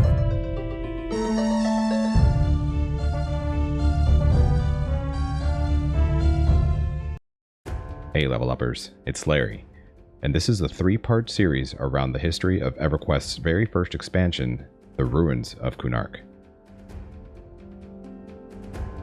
The beginnings of Kunark had no shortage of turmoil, and the theme of power rising and falling remained persistent throughout the story. And what a story it is. The entirety of the continent of Kunark was originally occupied by an intelligent snake race called the Ssfhc. Chelsith, or what is known as the Over There, was the crown jewel capital city of the Ssfhc, and they spent a lot of time exploring not only the world of Norath, but also the very planes themselves, returning wealth, knowledge, and magic to their city. Throughout the Ssfhc's occupation of Kunark, they took an interest in enslaving the race of Ixar, who were children of Khazak Thul created back during the Age of Monuments, which was when many of the final editions of the Norathian races were created. While the original history of the Ixar before enslavement is relatively unknown, what is known was that they were divided and extremely vulnerable. This ultimately gave way to their entire race being enslaved by the Ssfhc, who would use the Ixar for labor, torture, and even as a food source. At their peak power, the Ssfhc race had shunned the respect towards their god, which was interestingly enough also Khazak Thul, and proclaimed that they had exceeded all mortal boundaries and had become gods themselves. A covert Ixar rebellion had already been in the works, but fate was quick to intervene. Khazak Thul and other gods were angered by this blasphemy, and a horrible plague known as the Green Mist was unleashed upon Chelsith and the lands of Kunark, which decimated the entire population of Snakemen along with their cities. The Ssfhc put forth all their magic and power in hopes of shielding their capital, but all that would remain of them would be a river of flesh and blood. Not all of the Ssfhc succumbed to the Green Death, however, and few would manage to use their ancient magic to escape secretly to the Moon of Lucklin, where they created the Grey, a dome of vacuum around their settlement, to protect them. Meanwhile, the Ixars were completely unaffected by this plague, and with the Ssfhc seemingly extinct, the Ixars were now liberated, and thus begins the story of the rise of the Ixar nation. The Ixar recovery efforts took centuries, and over time they migrated around the continent and formed tribe states. The most prominent tribe states were the Kailong, Nassar, Obulus, Jarsath, and Kunzar. Conflict in Norath is forever unavoidable, and the need to create and fill the power void is a perpetual cycle. A key figure, the young and powerful warrior mage from the Kunzar tribe born in Terrassus, Vinral Sathir, had a new vision of uniting the Ixar nation. Over time, he proved himself capable and became the war chief of the Kunzar. In his new position of power, Vinral conquered and assimilated the 5 tribes, which was then called the Empire of Ik. The imperial city of Ssfhc was built, and this would serve as the base of operations for this newly formed empire. Learning nothing from their ancestors' captivity, Vinral Sathir enslaved the giants and froglocks of Kunark. Through this brutal aggression, the empire thrived and grew immensely in power. Torture wasn't out of the question either. One of Vinral Sathir's most loyal subjects, Kern Machta, was the imperial executioner and interrogator.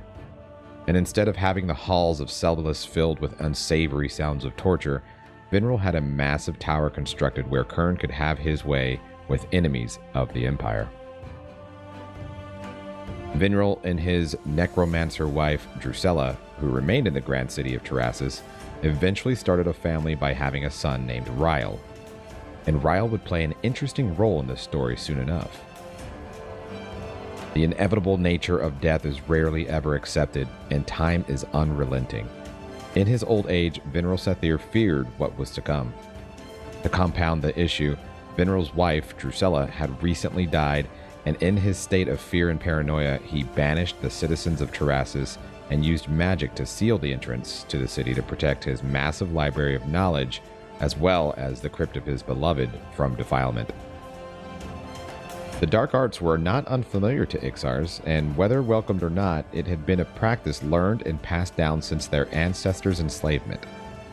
With this accessible knowledge, Vinral made an unholy pact with Inaruk to grant him immortality, but in the form of the undead. This did not bode well with his son Ryle, who had been made aware of this by a close confidant of his father who had defected. Ryle disrupted the ritual, and this proved to be quite troublesome, as it left his father's soul trapped inside an amulet. Ryle took this amulet and hid it away to be forgotten. The throne was now his. And that's the end of part 1 of 3 of the History of Kunark lore session. Thanks so much for watching, stay tuned for the next episode, and we'll see you soon. Level up hype!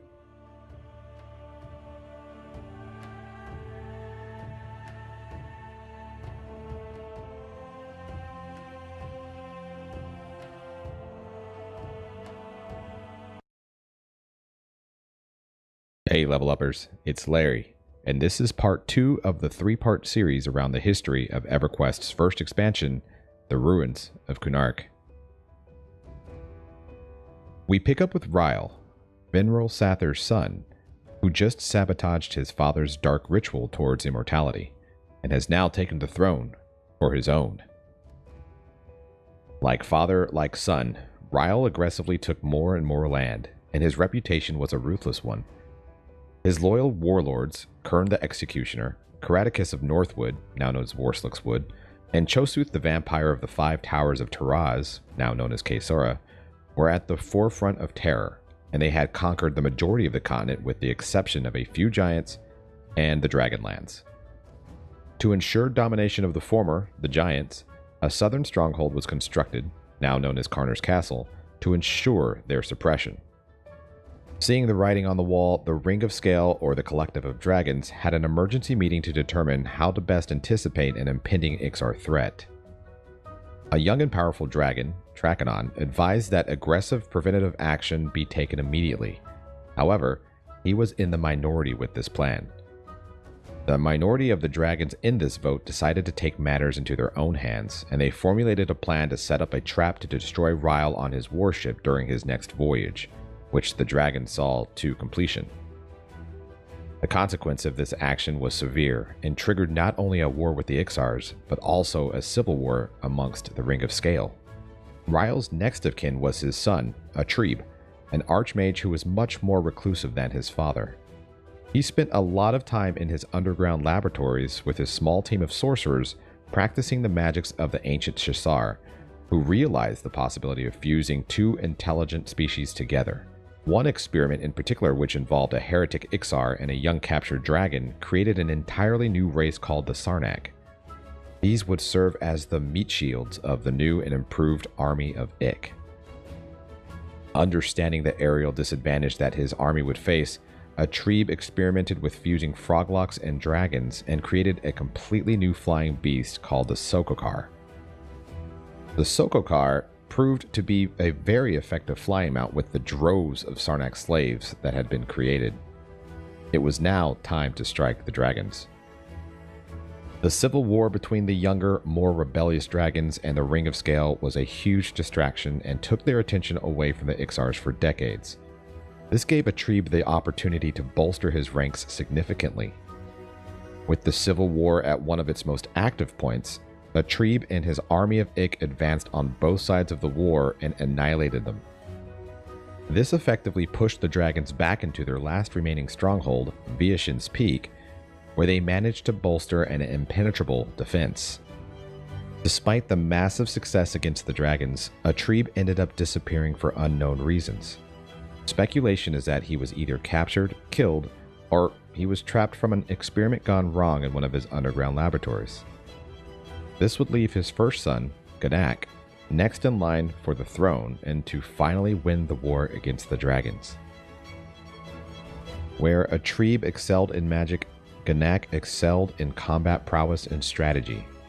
The war would be devastating for all things around it, whether it be cities or landscapes across the continent, and the combat technology produced under Gnak's leadership provided his army of Sarnaks, Ixars, and Sokokars with weapons and armor way ahead of their time. The war would finally lead to one massive battle, which would take place in what used to be the Great Plains just north of Cavalis. Jaladar, the strongest and most capable dragon of the Ring of Scale, faced off against Gnak and his Imperial Sokokar, while their respective armies clashed.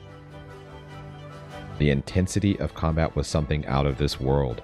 Gnak had the upper hand, and in desperation, Jaladar summoned a horrific spell. Just before the spell was released, Gnak struck Jaladar. In this final collision, the sky would be filled with blinding, incinerating explosions. The majority of both surrounding armies would take devastating collateral damage, which would also take their lives. Once the smoke and debris cleared, the formerly fertile, lush plains were now literally a field of bones. The Ring of Scale would never recover from the amount of casualties, but their hatred wouldn't stop them from achieving revenge. And since the Imperial city of Sebelis was also lacking a leader, as well as an organized army, the dragons found an opportunity to take. Gnak left behind many heirs, however, only one was of age to take the throne, and his name was Shatal. The coronation was quick and void of any real celebration given the circumstances, and with it, the barely of age new emperor would face his most difficult test sooner than later, as Ixar scouts reported that there were some remaining dragons en route to Sebelis. The young emperor did what he could to gather any guards, wounded soldiers, and brave civilians with arms. They mustered up the courage to put up a front line, but the first wave was quickly wiped out.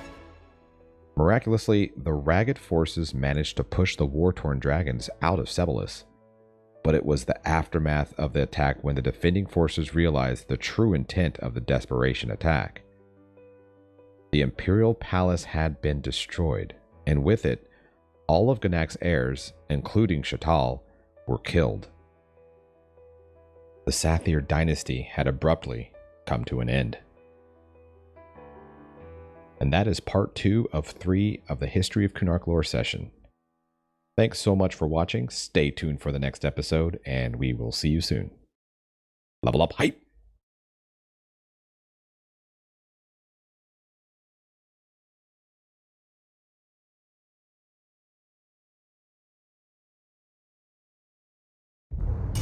Hey level uppers, it's Larry, and this is a lore overview of one of the more challenging and rewarding dungeons of classic EverQuest, Guk.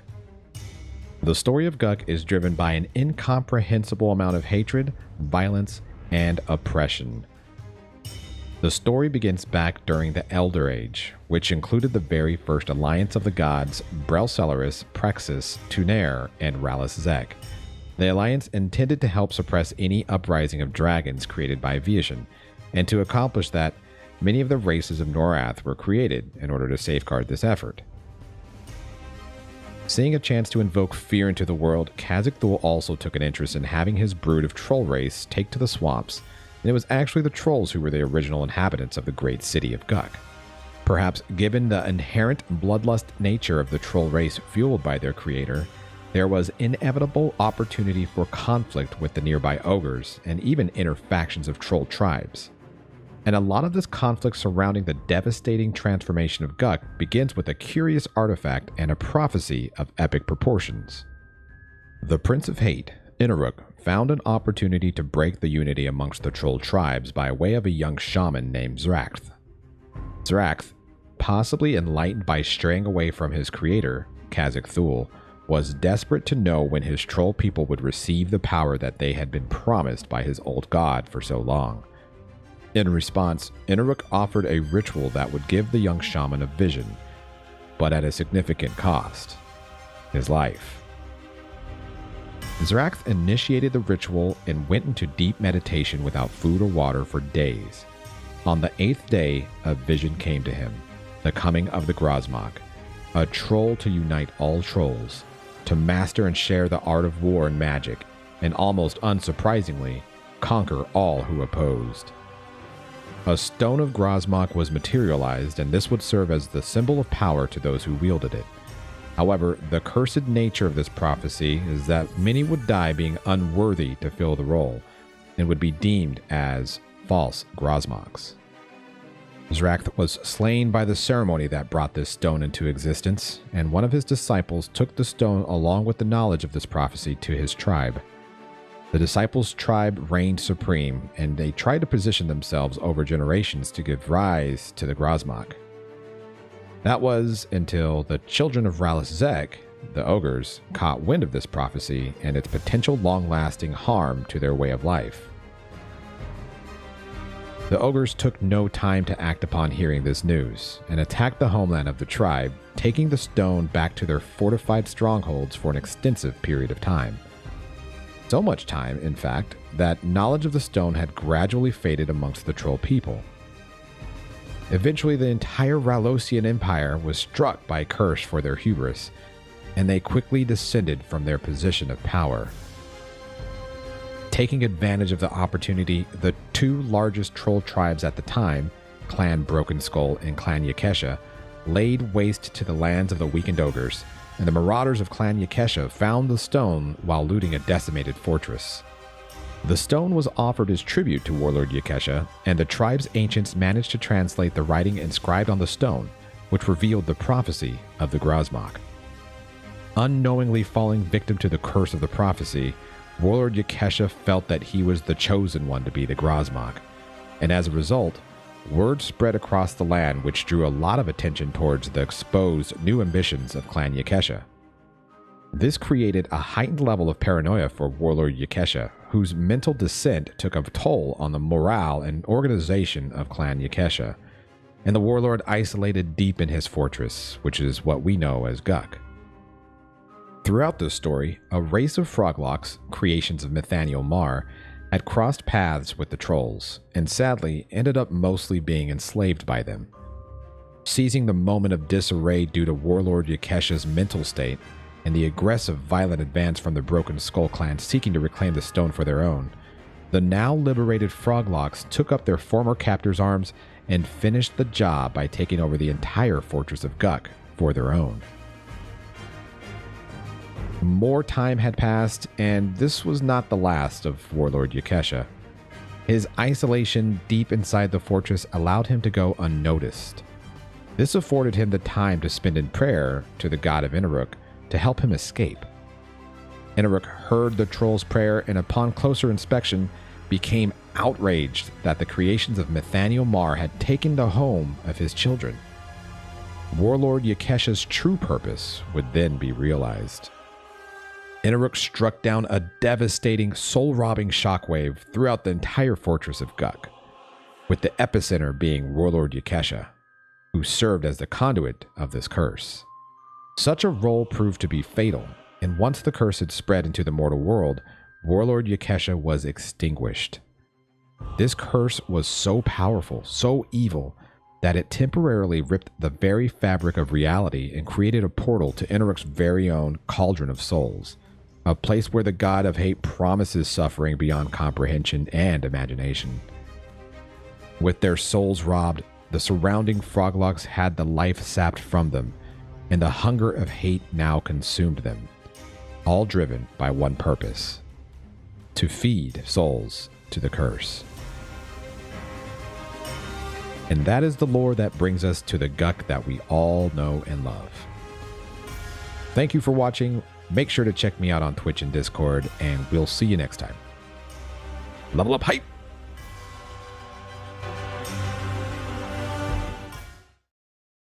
Hey level uppers, it's Larry, and this is an overview of one of the most iconic classic mid-level dungeons, the Estate of Unrest.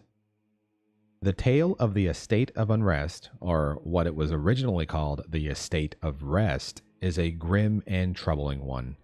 It involves tragedy, jealousy, and murder. Let's go back in time a few centuries to help understand how this horrific tale unfolded. The story begins in Antonica, more specifically in Iridan. A noble erudite family, known as the Quelborns, were devout followers of the god Quellius, and wanted to spread knowledge and awareness of their god's virtues of tranquility and peace all across Fadewar. Nicadius, the husband and cleric in the family, also looked forward to settling down with his then pregnant wife, Jessa, and raising their new family. The trek from Antonica to Fadewar was a perilous one, and Jessa was almost immediately struck with illness, struggling to stay alive. Jessa was able to deliver their daughter during the voyage, but unfortunately it came at a grave cost, and Jessa died shortly after. In memory of her mother, Nicadius named his daughter after her mother and decided to settle in the secluded mountains of Dagnar's Cauldron. The estate was eventually constructed and Jessa's remains were later buried under the gazebo. Life was peaceful as anticipated at the Estate of Rest. Travelers and adventurers seeking solitude or recovery from the surrounding dangers were all welcomed here and were taught about the good word of Quellius. Over the years, the daughter, Jessa, grew up and married a dwarf named Kil Ruxif, and she would eventually bear his child shortly after. Or would she? The brother of Kil Ruxif, Garanel Ruxif, absolutely despised his brother, which was fueled by his immense amount of jealousy of his life. It was rumored that Garanel had an alcohol issue and was progressively becoming more unstable and even insane over time. One fateful night, Garanel snuck into the estate and tortured and murdered everyone.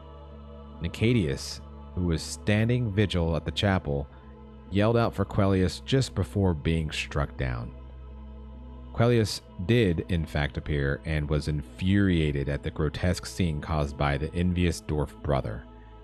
He was subsequently cursed, which caused him to die immediately, and the curse itself reserving Garanel's spirit in the afterlife to spend an eternity in pain, and was doomed to the confines of what we now know as the Estate of Unrest.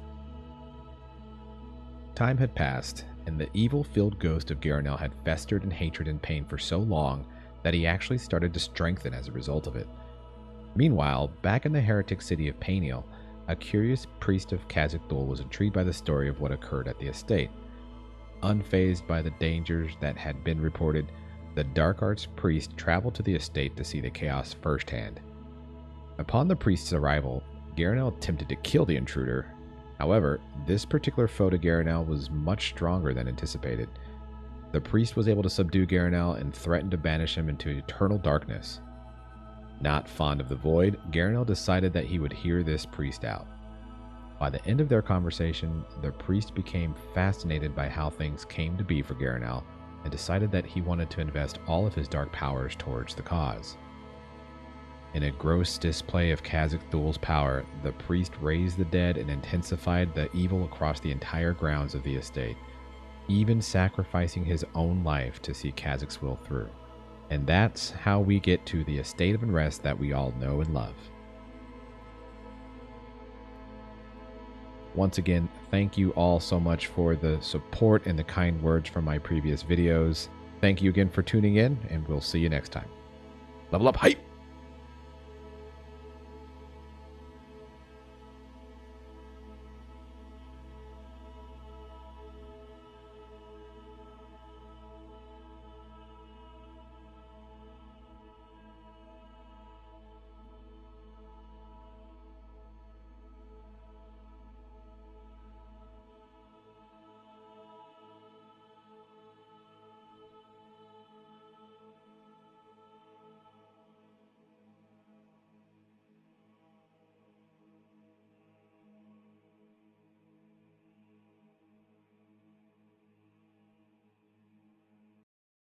Hey level uppers, it's Larry, and this is a lore overview of one of my favorite city zones in EverQuest, Payneal. On Project 1999's Green server, Payneal was added on September 4th, 2020.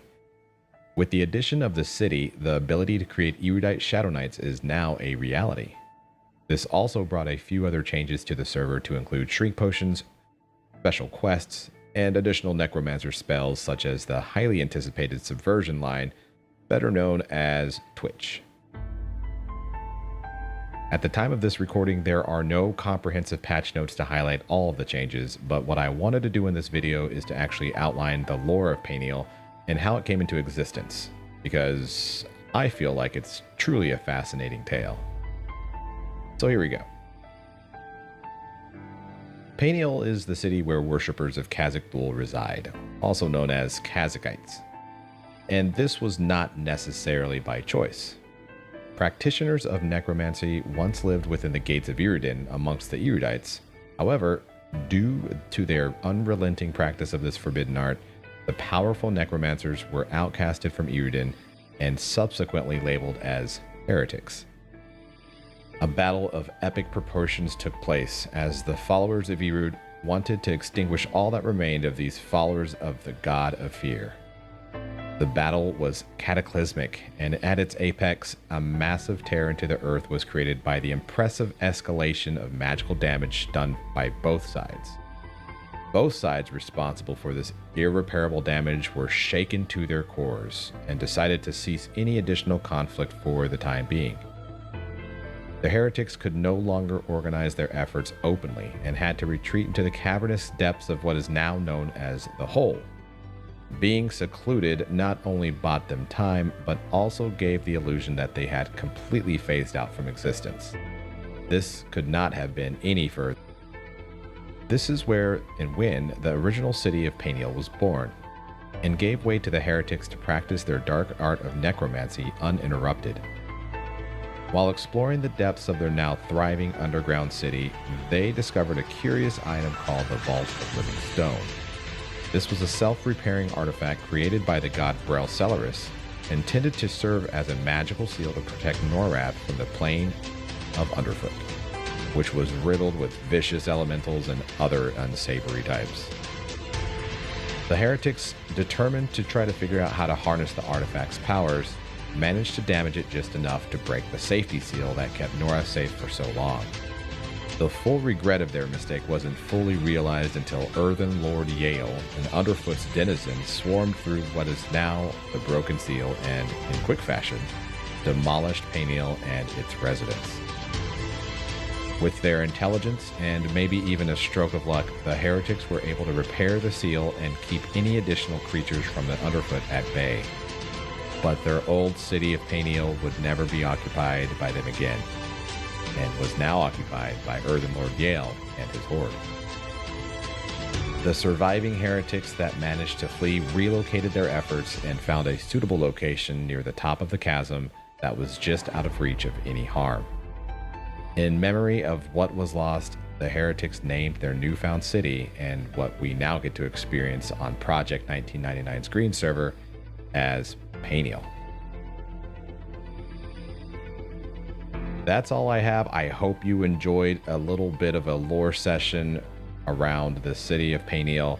Looking forward to doing some more content like this in the future, especially as we get closer to Kunark. Just as a reminder, we have a thriving Discord community, so make sure to check the description below to see how you can join that server. And also, for those of you who don't know, I also stream on Twitch Sundays, Tuesdays, and Thursdays starting at around 8:30 p.m. Central. So feel free to come check me out over there. Appreciate you watching. Thanks for everything. We'll see you next time. Level up hype!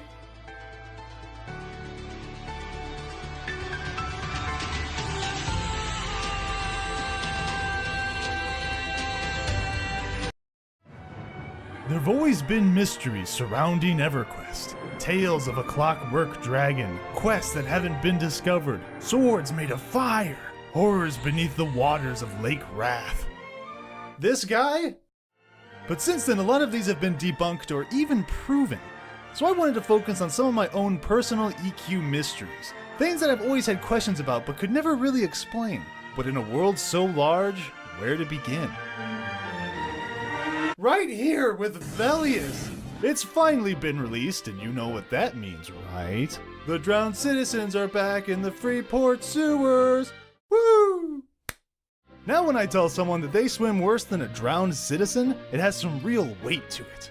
But on a more serious note, I want to talk about this super important statue in Thurgoden. I have a theory about who this is, so if you'd all take out your Velius manuals and turn to page 14. Alright, brief lore lesson. Once upon a time, a bunch of dwarves were sailing around Norath and they got lost in a storm and were carried off to Velius. Now, the leader of these dwarves was Colin Dane, and seeing the potential wealth and fortune of this long-lost continent, they landed there and were immediately attacked by giants.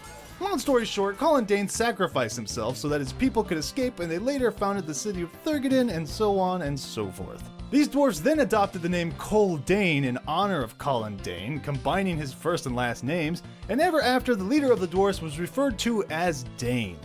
Here's some footage of Dane Frostreaver IV. Is he being permacamped? Are there people sitting there? Okay. Here's a picture of him. I believe this to be a double Tolkien reference.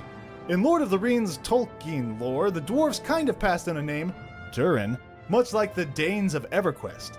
And I won't bore you with the details of that. I could, but I won't.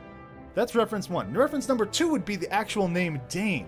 I'm sure you're all familiar with Dane Ironfoot, Nain's son, Lord of the Iron Hills, who slew Azog with his red axe at the Battle of Azanul Bazaar during the Third Age and later became king of Durin's folk after Thorin Oakenshield was killed at the Battle of Five Armies. So I think this is Colin Dane. Seems like a pretty good assumption to me. He even has his magical pick, Snow Chipper, in hand. Nerd! Or you know what?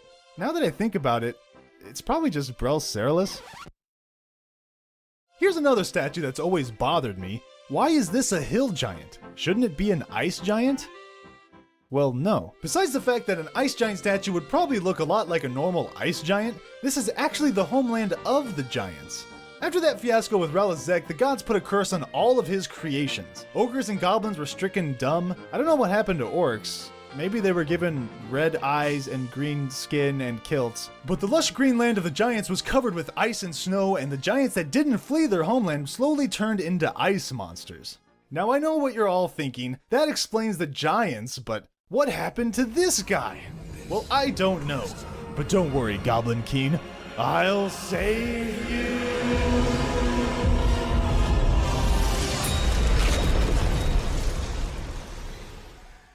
Crownfall King. Druid runes, everyone's favorite thing. Besides being an obvious Stonehenge reference, I still have no clue as to what these are or where they came from. As far as I know, there's no lore about them, but I mean, druids probably made them, right? There's certainly enough to get the job done. They're made out of giant, dark stones with sharp, evil-looking red symbols. That doesn't seem very druid-like, which leads me to believe that something isn't right with them. On closer inspection, I began to notice some strange things about the marker stones. Okay, so follow me on this. A lot of the druid runes appear to be broken down, while others are perfectly intact. I thought that was weird, so I decided to start marking these down on a map, not really thinking anything would come of it. Then I began to notice that there's a lot of druid runes that can't be ported to, and I mean a lot. So I started adding those as well. The living dead can be found at a lot of druid runes, again leading me to believe that there's something very wrong with them. Rainbow dragon butterflies. Some zones are particularly strange, like the Wrath Mountains. There's 2 druid runes. Look at the unkempt druid's marker stone. It's huge. It has those things from the inside on the outside. In Noctulos there's a druid rune and 3 druid poles. And what are these poles? After locating every druid rune and pole in the game and mapping out their locations and the zones they're in, I discovered that I was wasting a lot of my time and that none of this means anything and that the developers are crazy people. Speaking of the Wrath Mountains, what a strange place. There's sphinxes, lizard people, dragons, cyclops, giants, undead, giant undead, and amongst all of these, giant arm statues. Or are they? I assumed that some past civilization had made them, but these mountains didn't even exist until a terrible event unfolded. Ready for another lore theory? Okay, so during the Age of Monuments, the followers of Ralazek, who seem kinda dopey now, but back then they grew to be very powerful, and they eventually opened up portals to the Planes of Power and challenged the gods themselves, specifically the Wrath Council for some reason, in their plane of Earth. The Rolosian army ultimately lost this battle as they couldn't kill the Wrath in their own plane, but Ralazek was so pleased with his creations that he led a second attack against the Council and was victorious. Having captured some of the council, he brought them back to Norath and began executing them. It's said that when the bodies of the fallen gods struck Norath, mountains shot out of the earth, and nearby, having seen their brethren fall to the warlord, a lake was filled with the tears of the remaining council members. Hence the name Lake Wrathtyr. Wraithtyr? I don't know how to say anything. I'm making it all up. I don't know. So here's my question. Are these arms all that's left of the fallen Wrath Council members? I'll let you decide. But the answer is yes. Also, there's a third arm all the way over here. How long has that been there? After playing EQ for years, I still managed to discover new stupid things in this game. I mean, look at it. It blends in with the walls perfectly and it looks kind of like those rocks that are everywhere. And there's no reason to actually go over to it. It's not a marker for anything. Nothing spawns there. It's not even on any maps. Someone must have decided to just stick it over here, and that's amazing. From now on, when I play, I'll be here, at this arm, giving it a purpose. I'm having a great time. So what else is there to talk about? Muxon's sword? In Kara Isle? It's just a sword that isn't documented anywhere on the internet. That's kind of strange, but pretty boring. You know, I've always been fascinated with the mimic in Runny Eye. But that's just a stupid chest with teeth. No one cares. How about those wall mouths in Guck? Is that like a thing in the wall, or did the Froglocks paint that on there? Ah, that's dumb too. Although modern games have a severe lack of creepy mouths in the walls. The clock! Why is it at 4 o'clock? Why? But seriously, if you've looked at it a little closer than this, you'll notice that there's some markings on the side of it. Now my first thought was, there's no way the creators of EverQuest actually took the time and cared enough to actually have it say something. Okay, so after watching National Treasure, printing out the Rosetta Stone, and researching Google Images for 47 hours, I discovered that these markings are some kind of combination of Anglo-Saxon, Celtic, and Norse ruins. And when you figure that nonsense out, you can read right up here, Achenon Gnomes. I mean, of course, who else would have made such a mechanical machine? But what I love more than that is the text found below it. Sony EQ. They didn't write Quinos. They specifically had this text backwards so that it would reveal the Easter egg. I don't even know what to say anymore. This game keeps throwing 15-year-old secrets and arms at me, and I don't know how. But wait, are there any other places in EQ where you can find strange ruins? Well, I searched everywhere, and I mean everywhere, and I found one other spot. The EC Tunnel, specifically in the hands of druids. A lot of these symbols appear on the blade of the Nature Walker's scimitar. This one was harder to figure out because the small pixelated text is almost impossible to read, and there's a few runes that I just couldn't find, but you can basically fill in the gaps. It says, "May Earth and Sky protect you, KTR." And I assume the KTR stands for Karana the Rainkeeper, but the C and the K seem to be the same symbol, so I don't really know. On to the next thing. I'd like to take this time to talk about the giant gears of Steamfont for a second. Normally when I try to bring this stuff up to people, they never seem to understand what I'm talking about. These things are massive. I would even say comically large. If they helped power some kind of machine, it'd have to be the size of an entire zone, or maybe several zones, or West Karana. To the best of my knowledge, they aren't mentioned at all in-game, but perhaps this segment I stumbled upon from the Kunark strategy guide is the only clue we'll ever get to their origins. Many gnomes put new inventions on display. The most noted was a great clockwork spider that malfunctioned immediately after being unveiled. The gnome creator of this failed project still answers to this date for the chaos that it caused. I know it was you. I know what you've done, and you won't get away with it. Opal Darkbriar is a weird NPC. She might just appear to be the High Elf Wizard Guildmaster in the Academy of Arcane Science, but she's also the Dark Elf Cleric Guildmaster in the East Freeport slums? What? This nicely dressed man in the ill-begotten sewers seems to be the only guy who knows what's going on. Greetings, beware the corruption that has infected Freeport. Even the Tower of Arcane Scientists is not safe from the slimy hands of the dismal rage. I fear Opal Darkbriar is not what she seems and is darkening the minds of her apprentices.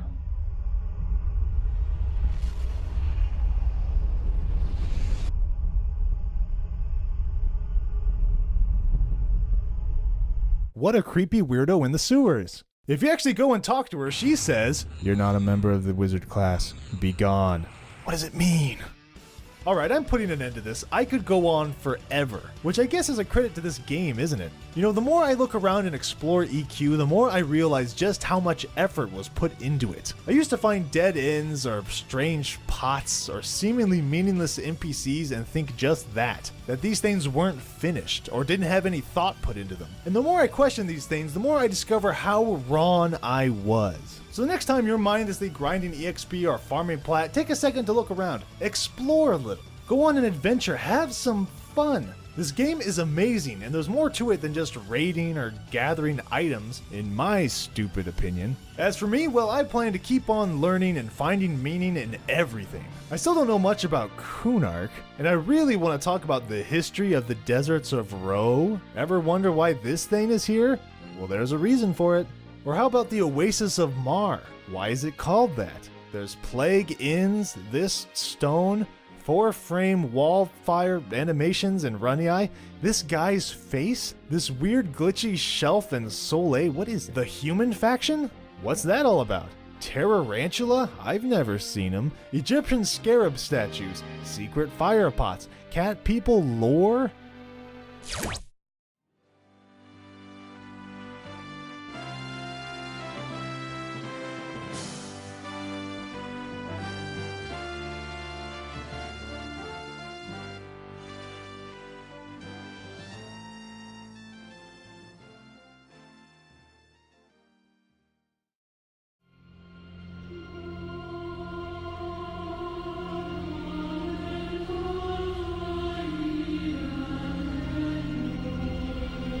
The mysteries of Norath whispered to me, called my name, even screamed at me, like the death squelch of a Bixie Lord.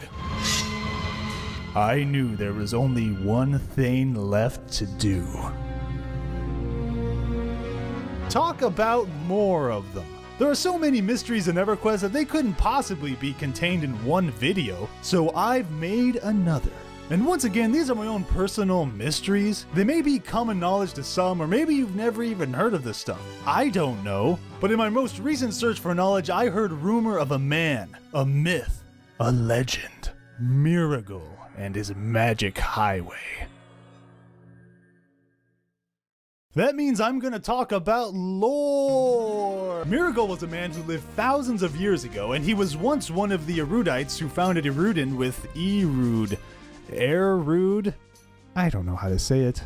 The erudites were a small group of humans who were tired of the racist bickerings and wars and sought out the island of Otis as their new home. They were the intellectual type and would usually study one of the 3 schools of magic. But Miracle was different. He was power hungry. He wanted all the magic. And when he discovered a new school out of Neriak, necromancy, well, forget about it. He went nuts. In time, he found others who were interested in this forbidden art and formed the group known as the Heretics. And it wasn't long before the other erudites discovered what they were up to and civil war broke out on Otis, because trying to raise the dead is bad. So Miracle did the only thing that anyone would do in that situation. He ran away.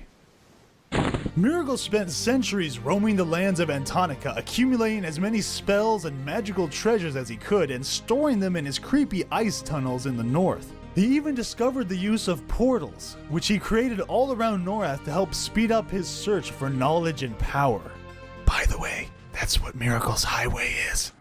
But I really want to finish the story. Meanwhile, Otis was ravaged by war. The whole was created by the erudites' magical firepower, and afterwards the heretics founded their city of Peniel there. And though after all this time Miracle had prolonged his life to a great extent, he was finally dying. He went back to the heretics, hoping that they had discovered some crazy, awesome way to cheat death, and since no one really knew who Miracle was after all that time, they welcomed him and traded knowledge for knowledge. And with his last remaining life force, he teleported back to his creepy caves and prepared his final spell. The enchantment laced with necromancy was finally made, and Miracle hid his remaining and fragile life within the phylactery, a small device yet pilfered from the other necromancers. Clouds of mystical energy gathered and then dispersed, revealing a shell of the man Miracle once was, an undead mage, what ancient scripts and legends called a lich. In his haste, however, Miracle had made a miscalculation. The lich, while retaining all the mystical power of his former self, lacked a spirit. Only the mage's soul, and now locked within the phylactery hidden deep in the catch, retained the ambition and desire to amass knowledge and power. The spiritless lich possessed none of these human traits, and Miracle's soul screamed in silence as the undead creature began.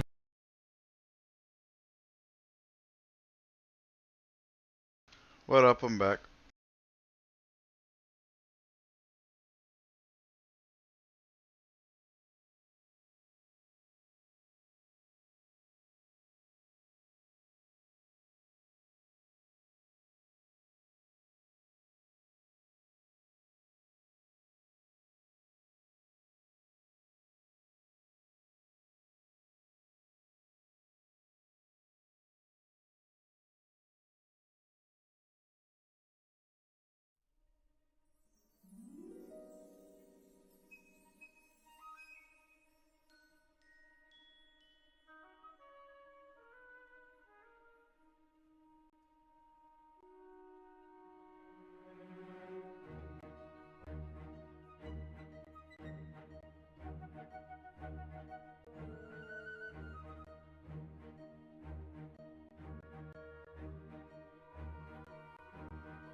You're rude dice.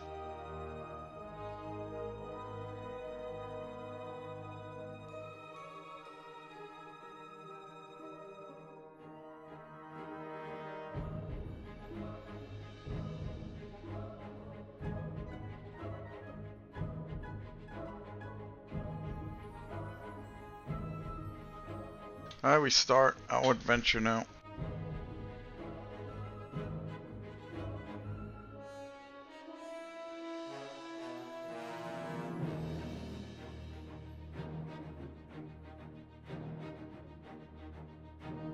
Yo, T-Bis, what's up?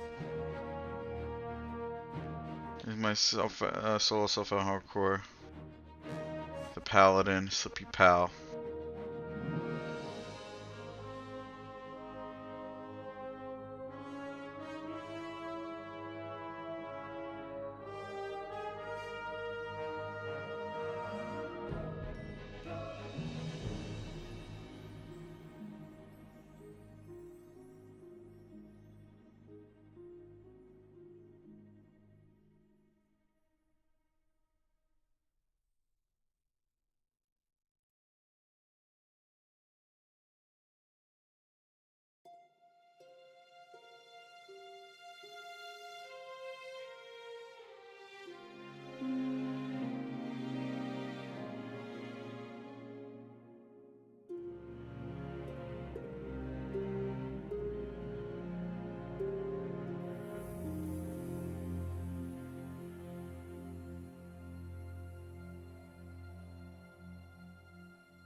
Let me restart a queue quick.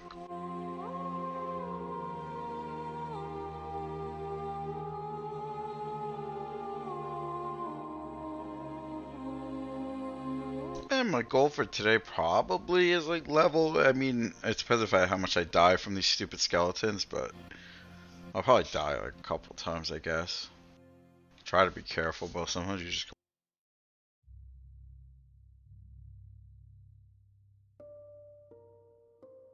Sometimes you just get one shot.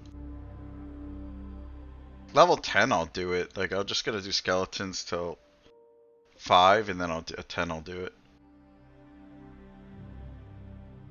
Let's see.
Alright, that should work.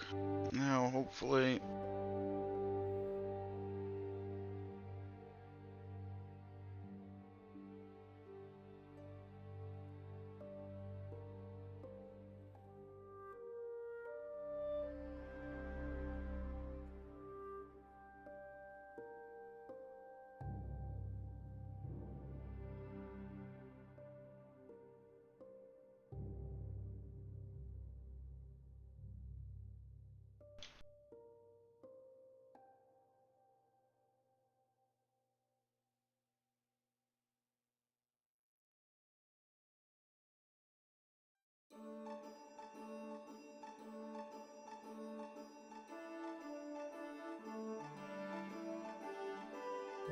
Alright, I'm paying attention. I'm like fucking numlocking. It's gonna die.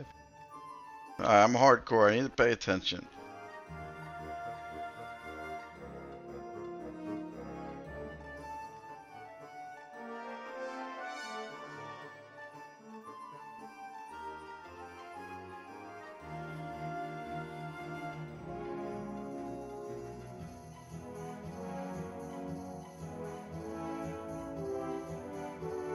Can't fight stuff with that as weapons yet.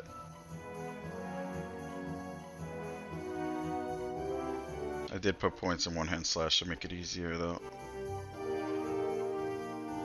I think.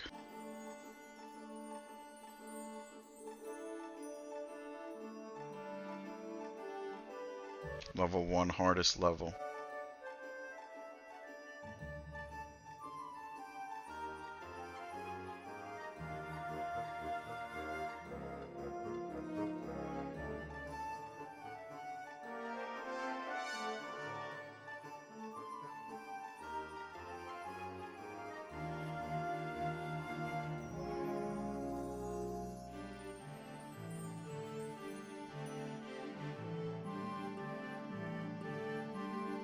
Is there a bonus? I guess level 1's always quick. Is it that quick? That seems crazy.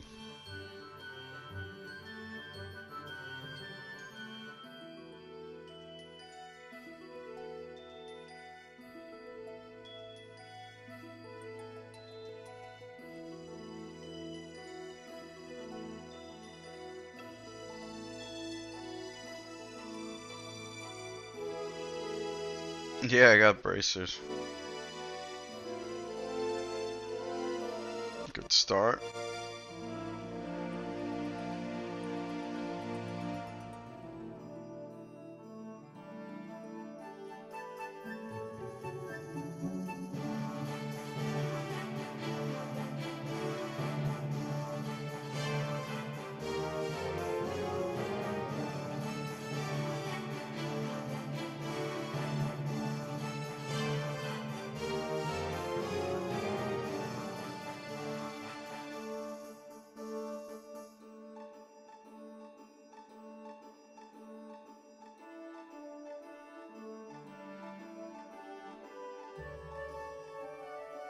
Anything with a weapon I have to not fuck with yet.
Good start, honestly. 3 pieces of cloth already. It's crazy.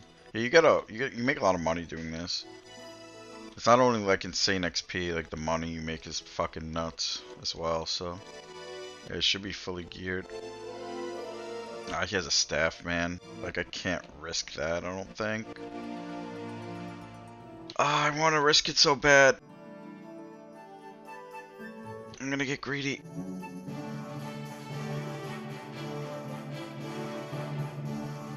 It's cracked too.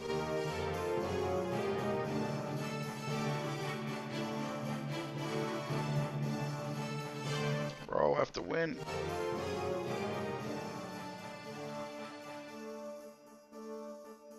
I know I have LOH. Nice. I don't want to use it yet though because my skill blows ass. I don't want to use LOH unless I have to. Too early for that shit.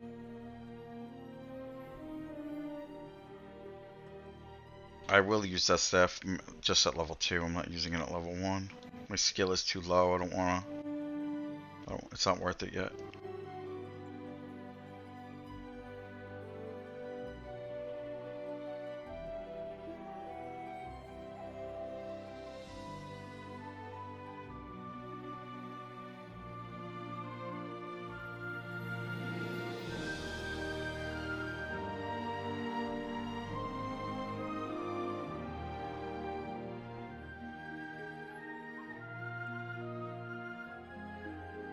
Yeah, this is the goated run.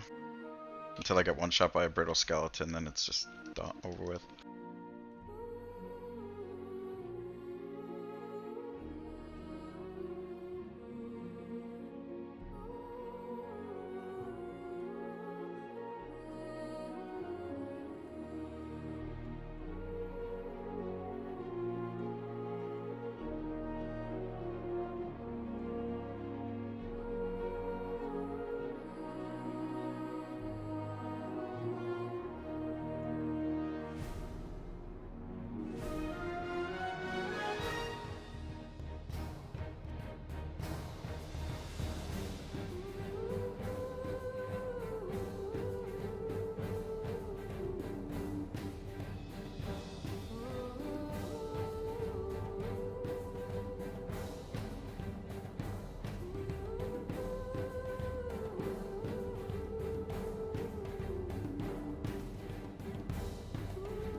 I hate starting the run when it's fucking nighttime. It's annoying.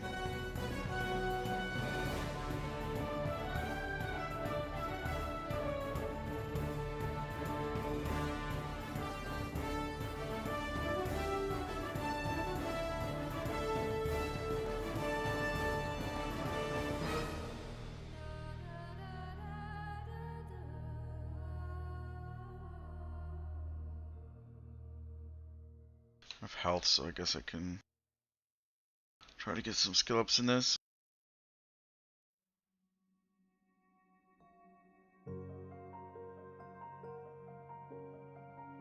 Oh yeah, there's still double skill ups, I guess. Cause this shit's like actually going out. Good.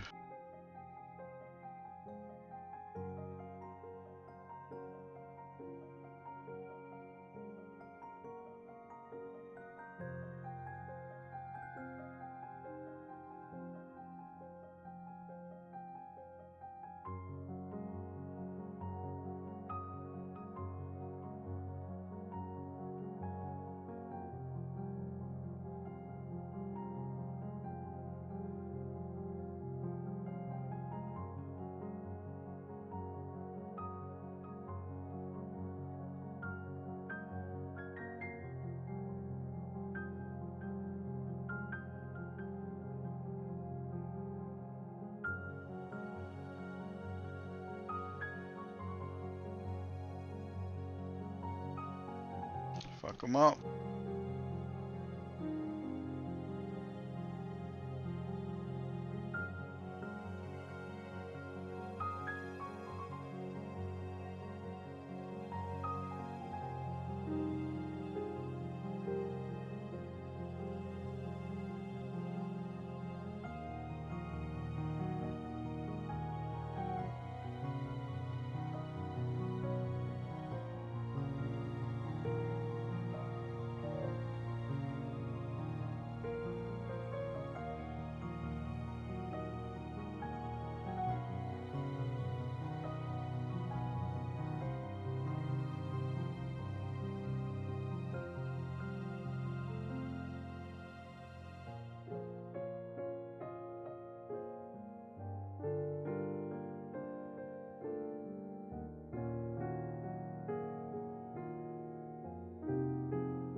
that anymore.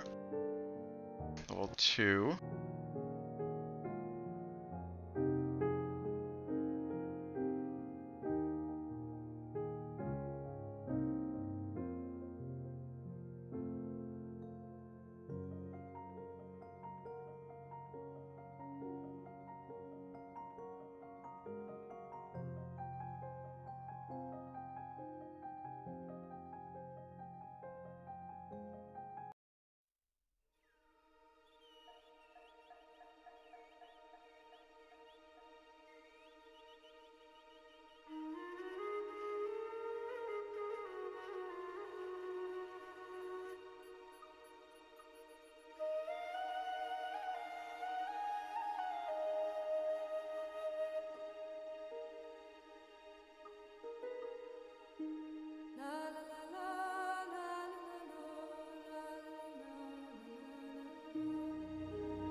to AFK a minute and get a drink.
You like throwing weapons or something?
This thing has a fucking scythe.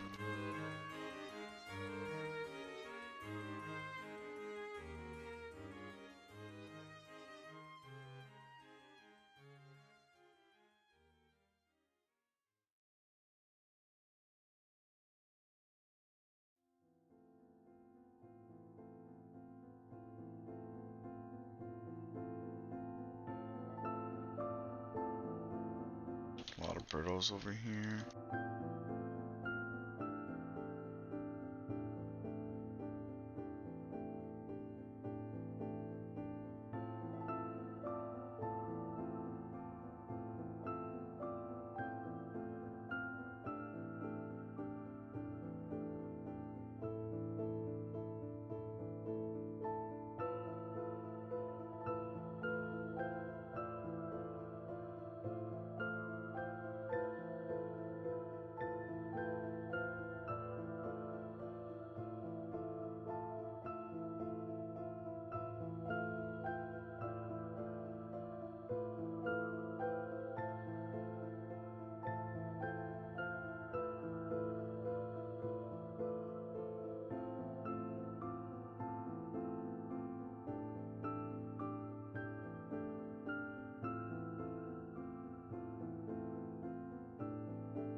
Doubt that they're selling weapons anywhere close. So I'll have to go back into town.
train these.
Guards are taking damn. There's plenty of skeletons for everybody. Just make sure you train the brittles.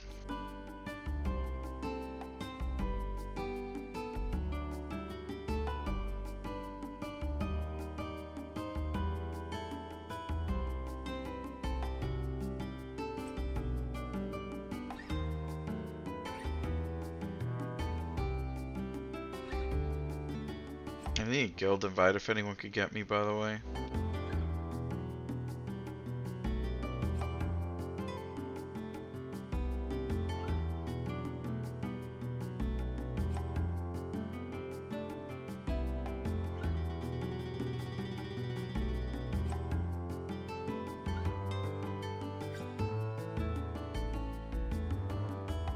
No rush, honestly, it doesn't matter.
Ah, fuck.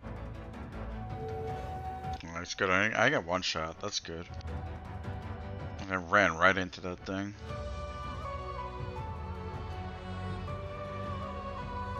It's right over the hill.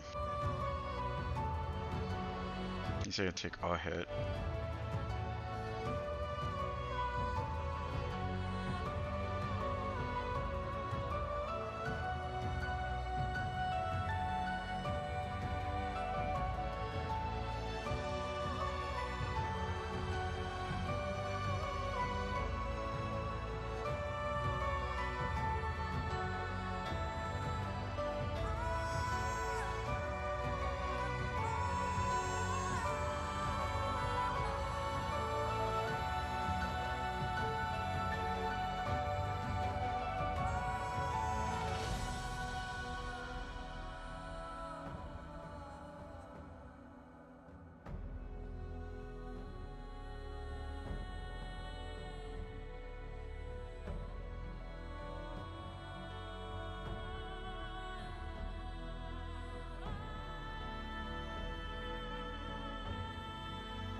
Yeah, it would be really cool eventually. I mean, I know I could solo most of it. It is cancer though.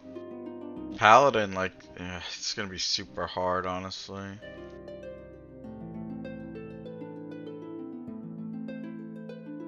Depends what piece.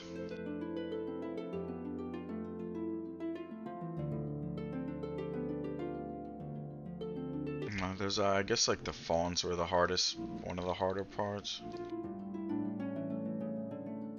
The good one, the haste one, isn't that bad.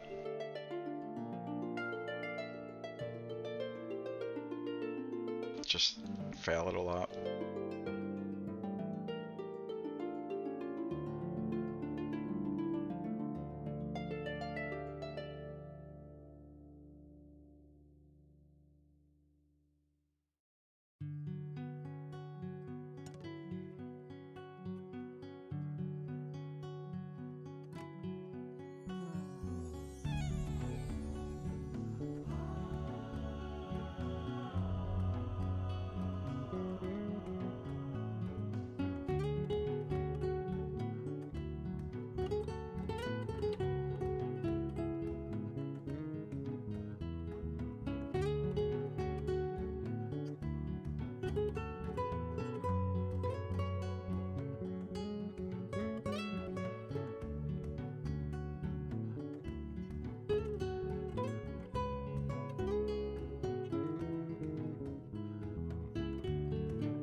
One more toolboxes.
It's the other one, my bad.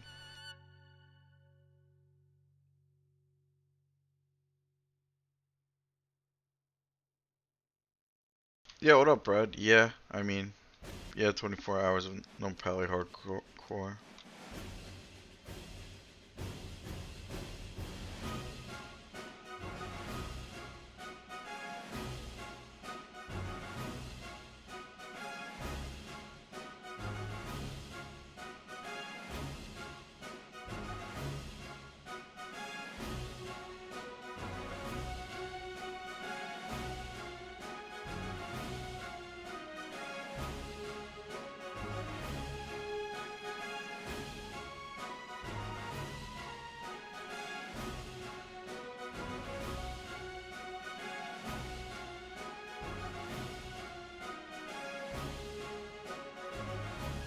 Thanks, Kufu.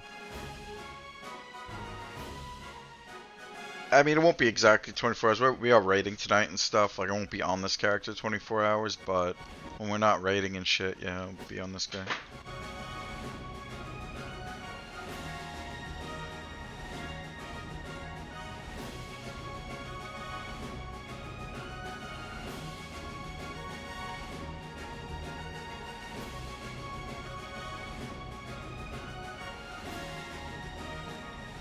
And my goal is level 10 in Bull Smasher. I'm good with that.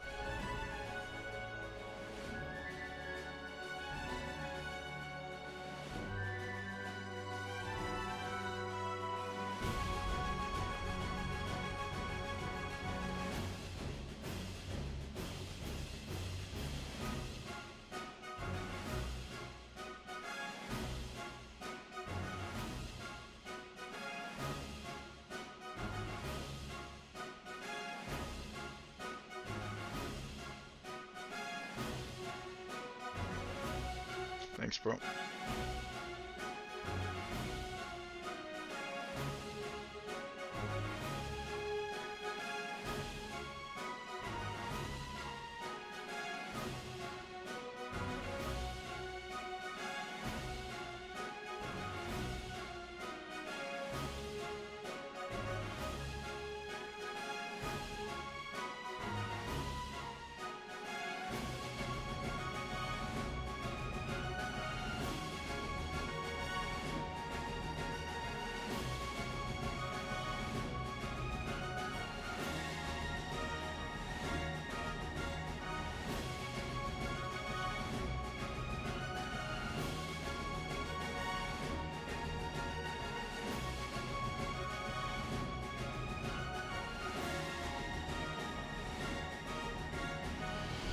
Need to clear out some of these brittles.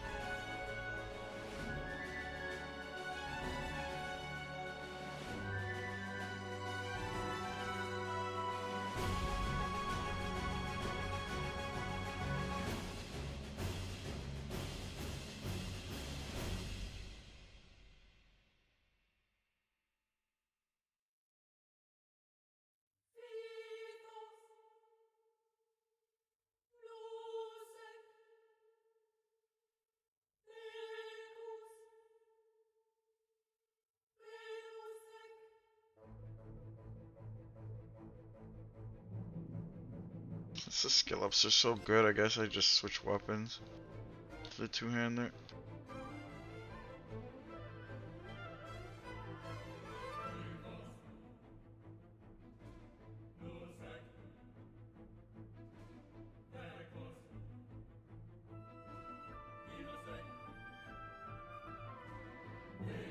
A lot of rats.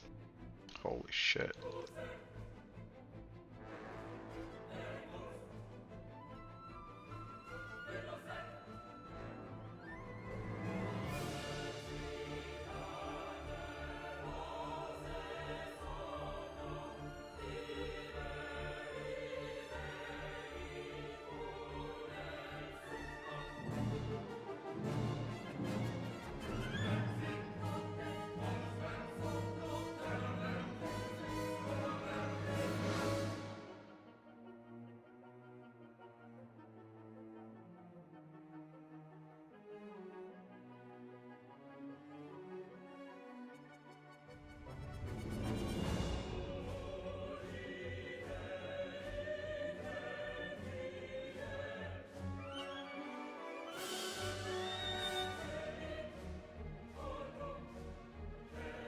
jinx it. No, I'm just not getting any skill. Can't hit the fucking mob for shit.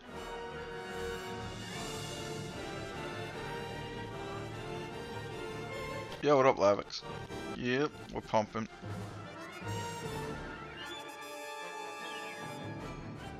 Okay, there's too many of these now. I need to get rid of them.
I mean, 2-in is really good if my skill wasn't shit, because you could mainly just like walk up the shit and one tap it.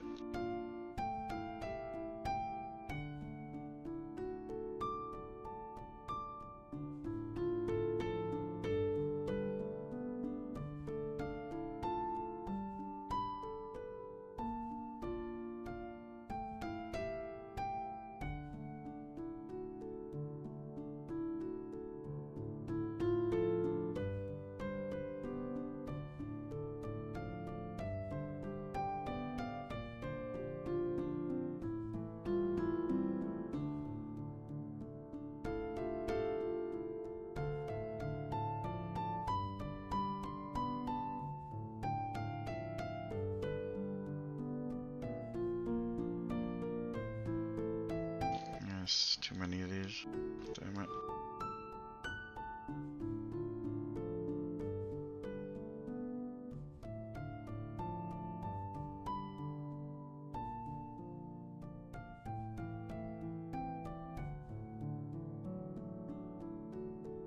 Yeah, I shouldn't have done that. Give me some train.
think I hit 3. Nice. 3.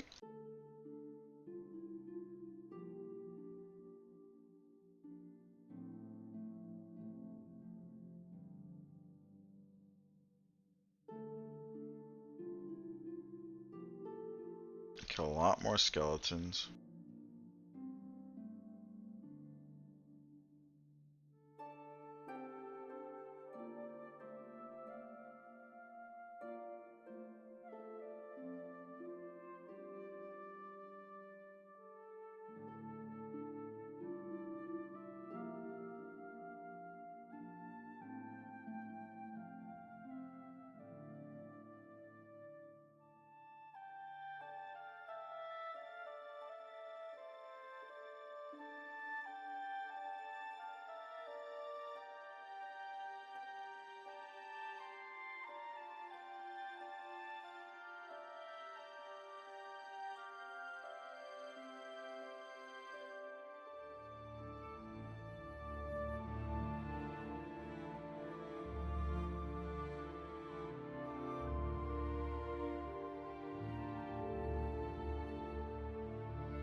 What's up, Safe?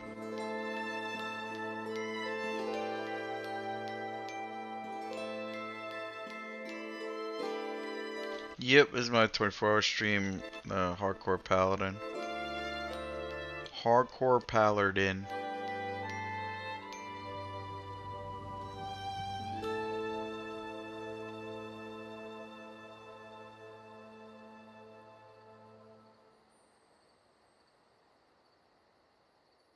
Oh, is it nice?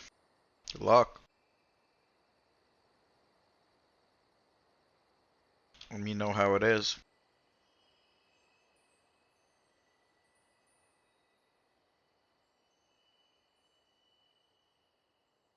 The servers are probably not gonna even work at the beginning, right?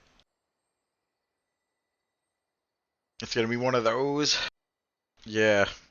5-hour queue, probably, honestly, man. Shit's so hyped. Oh, powerful.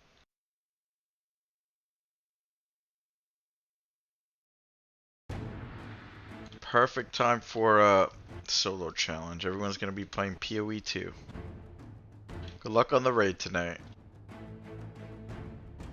Good luck with the raid tonight. Like, it's probably not gonna happen. Everyone's gonna be on PoE 2.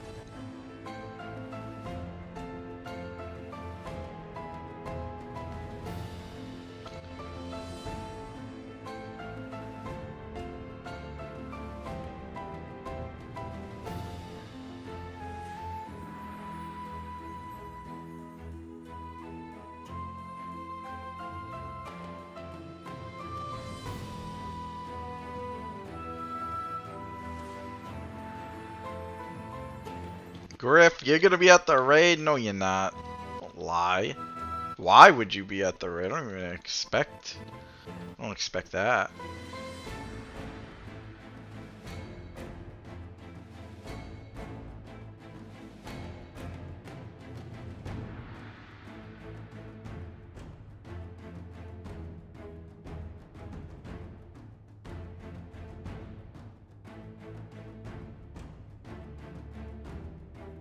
I guess you could do both, right? It's not hard, really.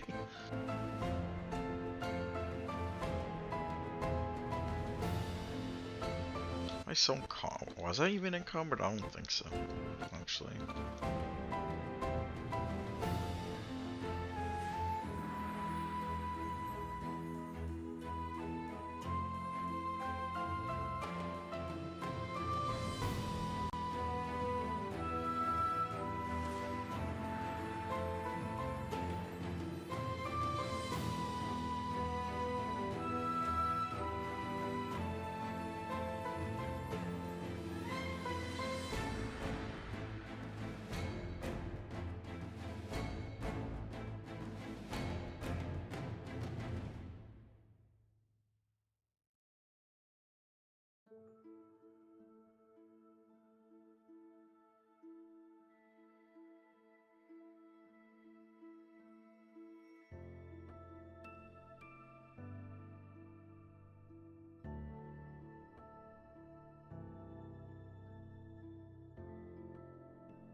It depends on what you support it, but you might get it for free. Like if you spent more than a certain amount of money on PoE 1, you get PoE 2 for free, I think.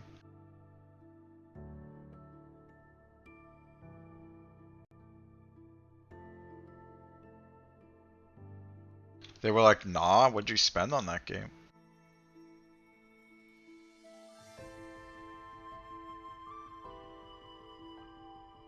Can't believe they even responded. It's $30, right?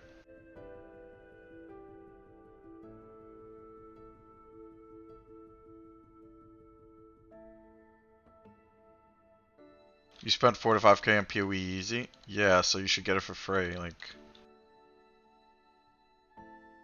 you do well. You probably already have it for free, right?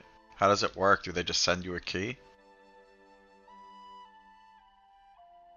I mean, it's not like I mean, I guess it's free, but like you did spend a ton of money already.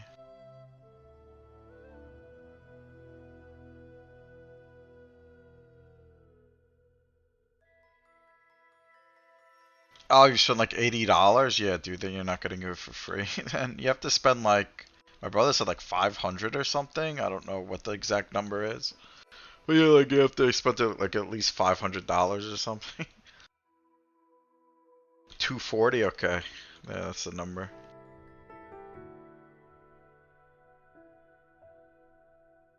No, I didn't say it was pay to win. It's not. A lot of people do support it because they like it.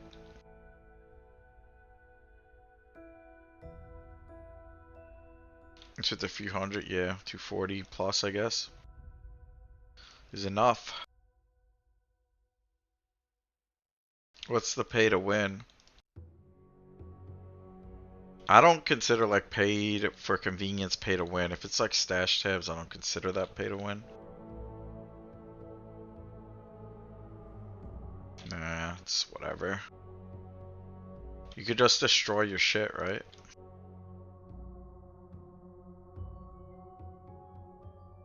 If it's just stash tabs, like it's like, I don't know. It's just convenience, right? You don't have to like run back and forth. Like it does save time, I guess. So, I mean, you just have to vendor more shit and keep less shit. Would be the thing, maybe. I don't know. I guess the map tab, the maps and shit, that takes a lot of space.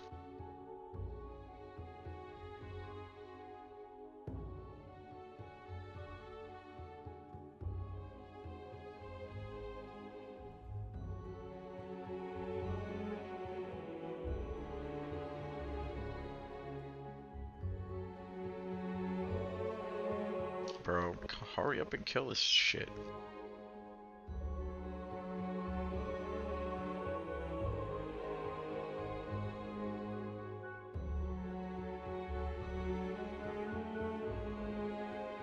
I think self-found is probably the best way to play that game, but I don't know, like, yeah, self-found seems like it'd be...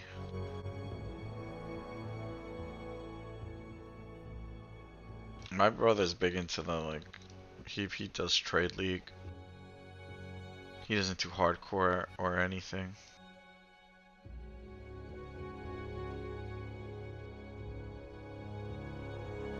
It's kind of weird. He's like competitive. I'm like, why don't you do hardcore if you're competitive? He's like, I don't have time for that. I'm like, okay.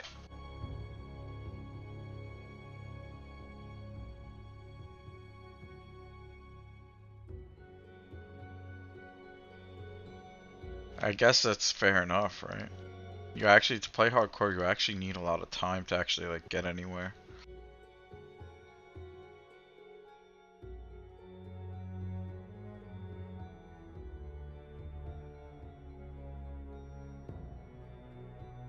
Yeah, I mean, my brother probably is a bill. He spent a ton of money. He spent probably as much as Harfall.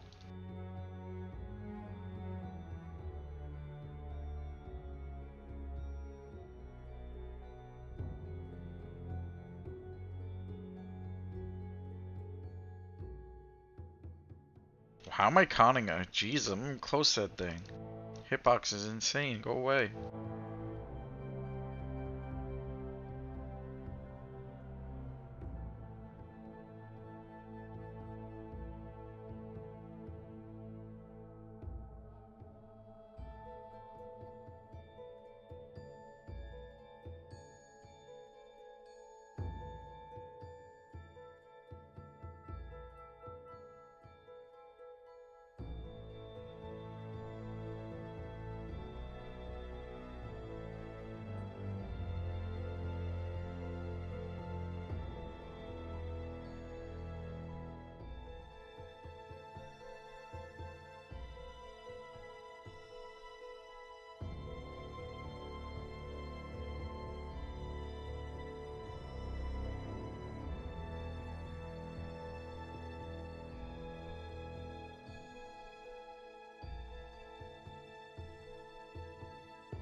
Yeah, I think he just likes fucking going glass cannon builds.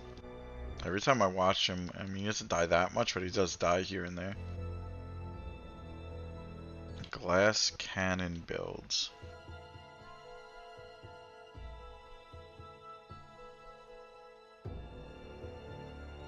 Yep, that's what he does. Glass cannon, zoom, zoom.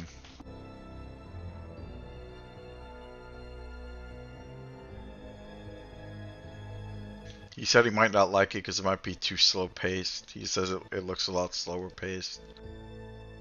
Like, I doubt it, but I guess we'll see. Yeah, so he likes going fast. That's why I won't play EverQuest or Classic WoW or anything. He just says the games are too slow. If there's no zoom zoom, he doesn't play, pretty much. Yeah, Halfling, Ranger, Gnome Paladin, Gnome SK. I guess Halfling Paladin.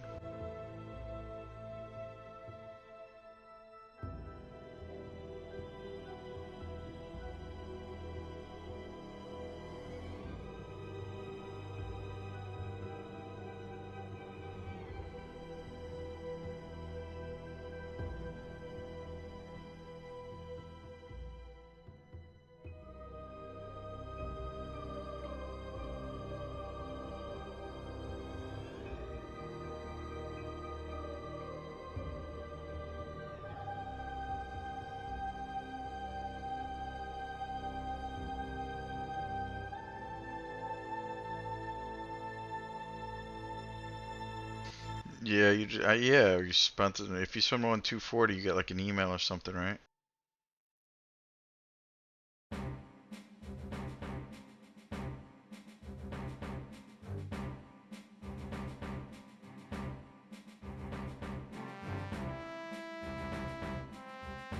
Message in your inbox on the website, yeah. Did you know that you got it for free, or did you? Because I mentioned that you checked. Were you just gonna spend another $30?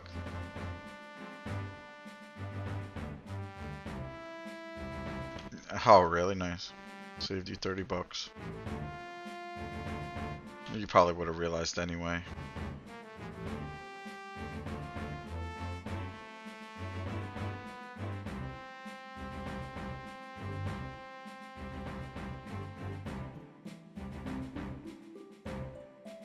Yo, Swirly, 2 hours ago followed. Thanks, Swirly.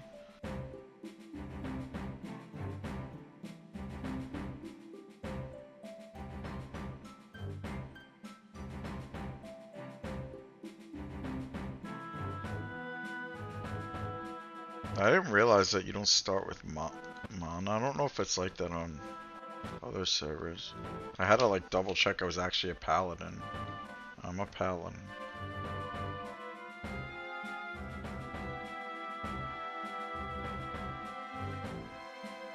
You're cheap, you rather wait till it's free to play. I don't know how finished it's gonna be. It'll probably be decently finished, I would guess.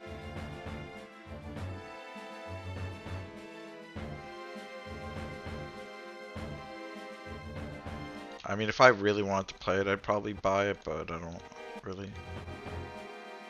I'm just not gonna play it.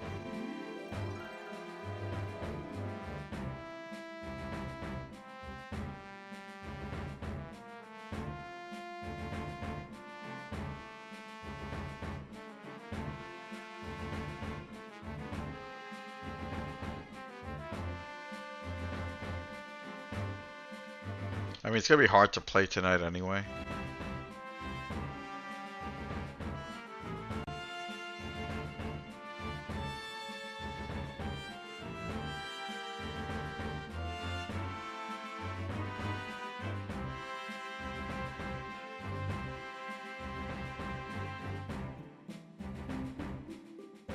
Dude, yeah, I mean, he's gonna feed in that game. I mean, it depends on how fast, if you actually want to group them, it depends on how fast you want to go, because he'll definitely hold you back quite a bit. No offense to him, but it's just the way it is.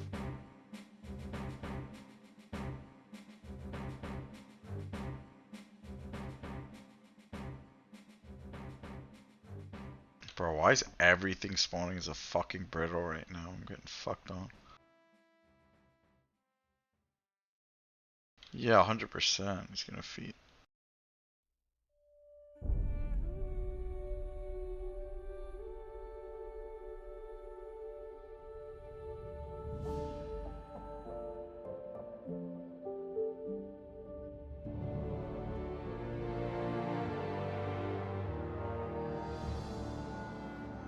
I mean, if it's bad, people will tell you it's bad. That's the thing. People won't hold back. They didn't hold back with D4. They just made fucking AI songs about D4.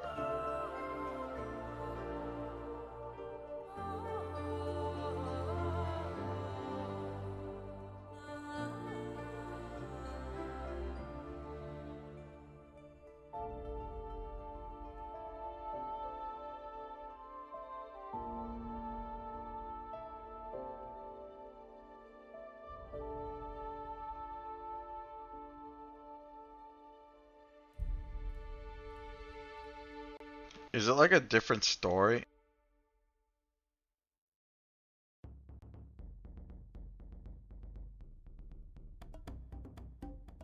Is the story of PoE different, I mean?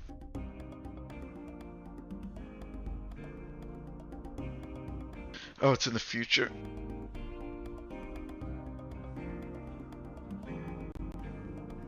Is PoE 1 still gonna... Is PoE 1 still gonna like run and have seasons and shit?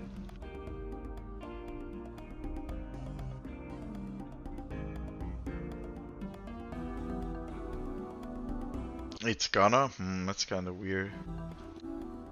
I guess that's, yeah, it is what it is.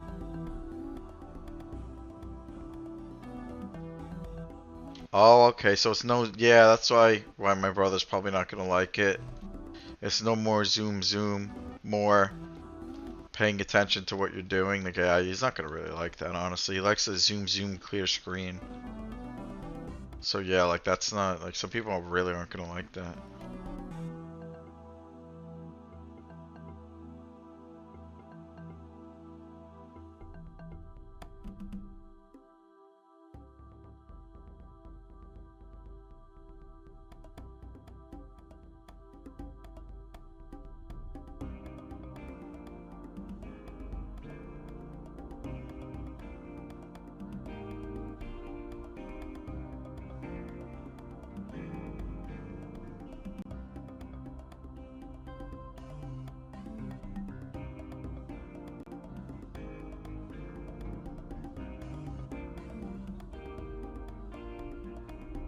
Yeah, he likes clearing the whole screen. If he can't clear the whole screen, he's not happy.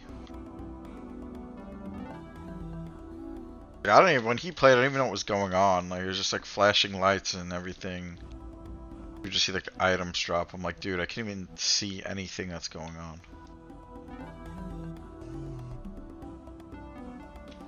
Nice. Yeah, I usually wait till I aggro one and then I just grab a bunch.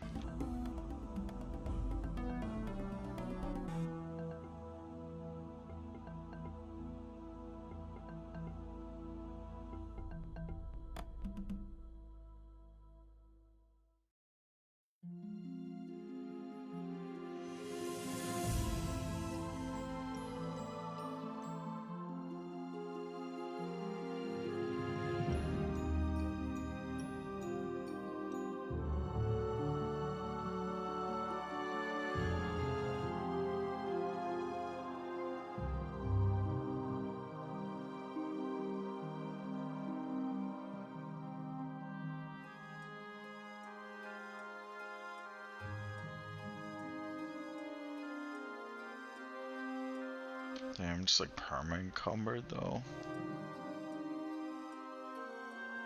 There might be too many up.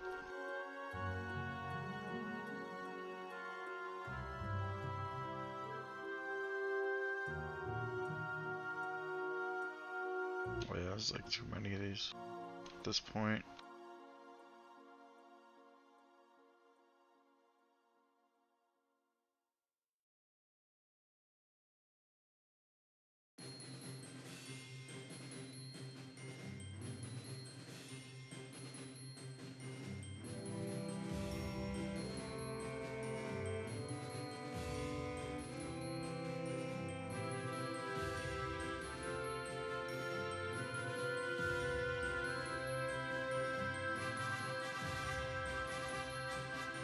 Nice, Marvel Rivals.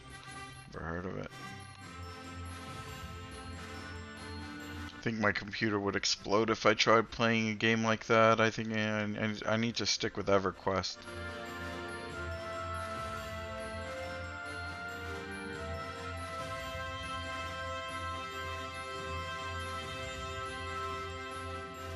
My computer's fucking really bad.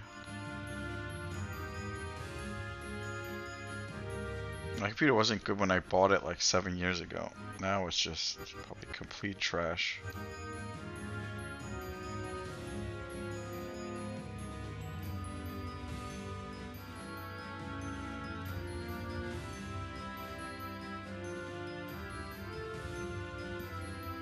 I took that one off you.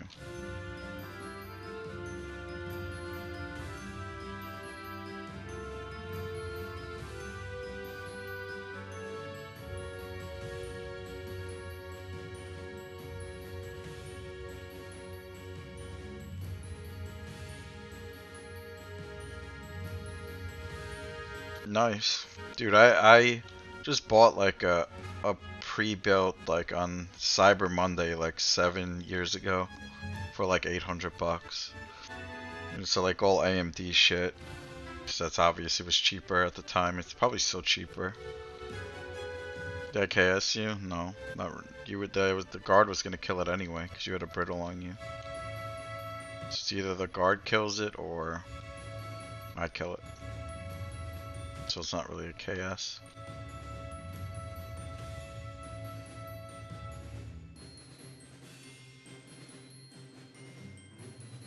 Yeah, streaming's already paid for it. Yeah, it has.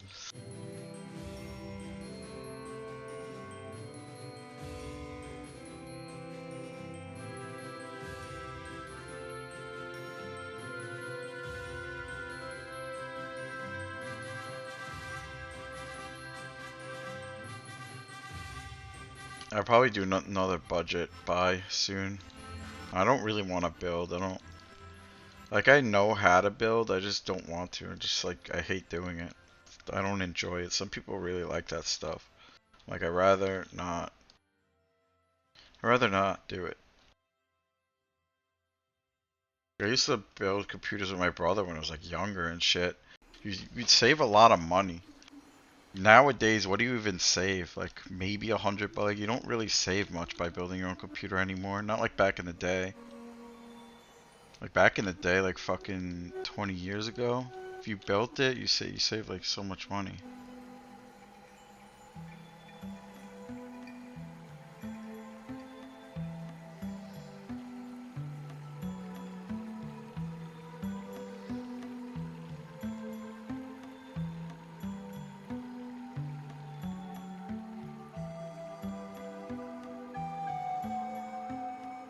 Yeah, I never do high quality, I just do budget shit. I always go AMD because it's cheaper.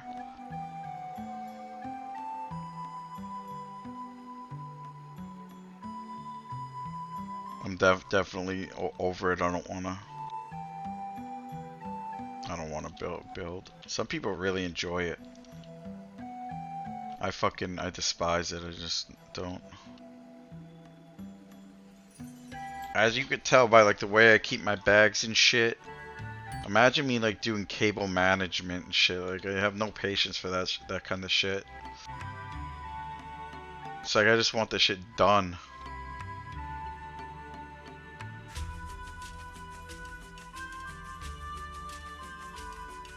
Oh shit, don't die.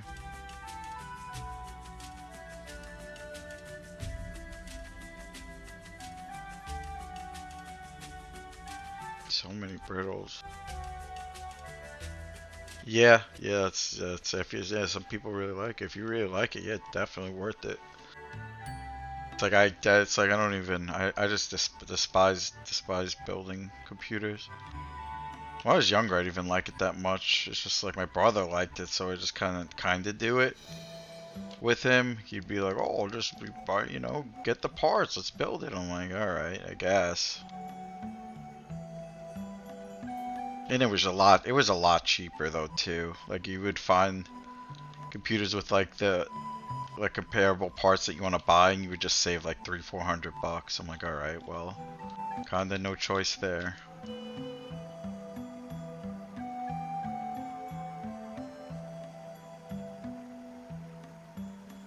That's true. That's very true. I rather that's why I don't like I don't know, but I guess I'm kind of like OCD. I have to like min max my skeleton killing.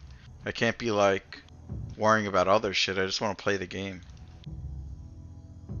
That's why like when it comes to like other stream stuff and other stuff, I kind of just get antsy. I'm like I don't want to deal with that. I just want to like fucking slice skeletons all day, man.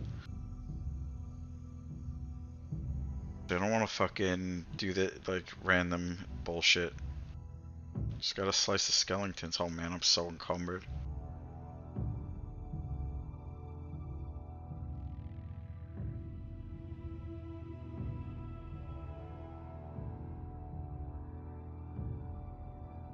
I'm gonna have to like drop this fucking stuff off, I think.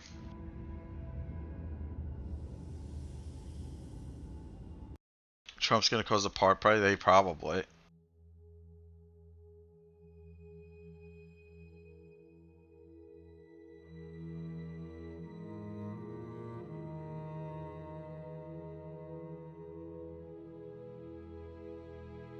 I don't even know what's gonna happen. Who the fuck knows?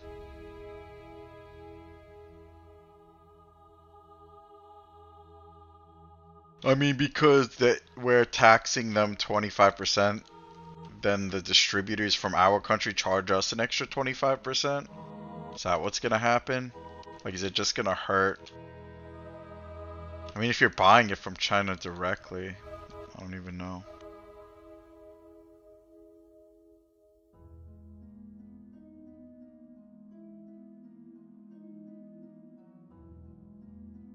It's not one-to-one, it's more complicated. Yeah, okay, fair enough. I have no clue.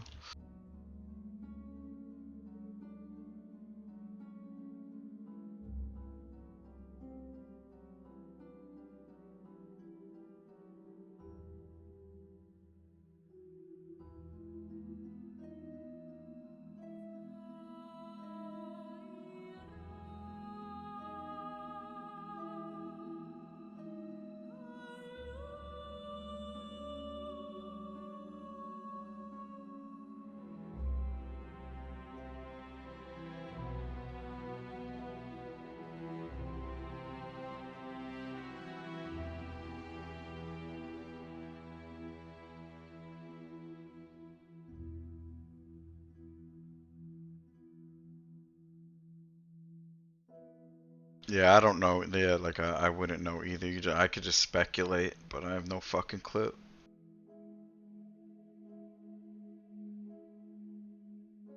But yeah, like it seems like anytime something like that happens, it's always the fucking middle class man that's paying that cost, not the fucking like nobody else. It's very true.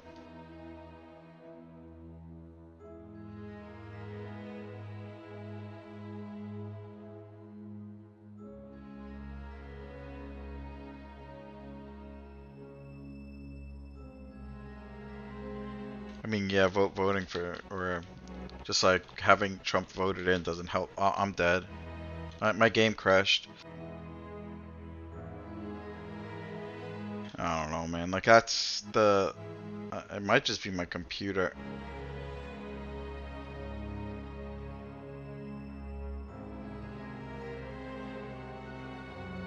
I'm probably dead by that brittle that was like running near me. I didn't even do anything there, man. Like I even upgraded to TAC-P 2.2. I don't think it's not Zeo. It's not. It's like I didn't change anything. The game just keeps closing. I'm probably dead. That's fucking dumb, dude.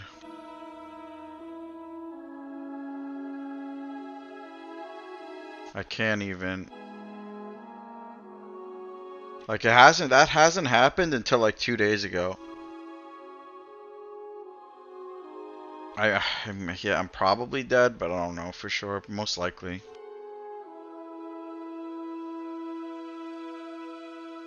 I don't know. I can't like play this game mode until that shit. Yeah, great. I can't play this game mode if that shit happens. Like,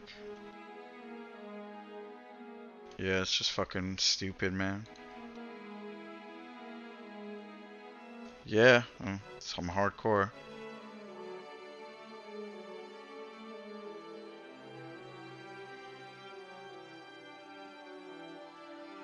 I can't even play the game mode. Like, how can I even do anything?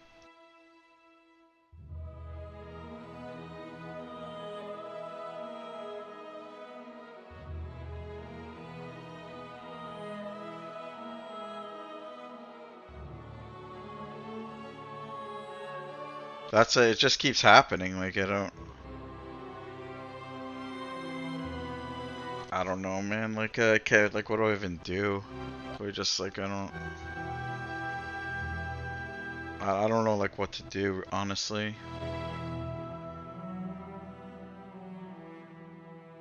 Like why do I, it's like not even, I don't want to play self-found Paladin, like, so I want to play hardcore, but I just can't if that keeps happening. I didn't even do anything.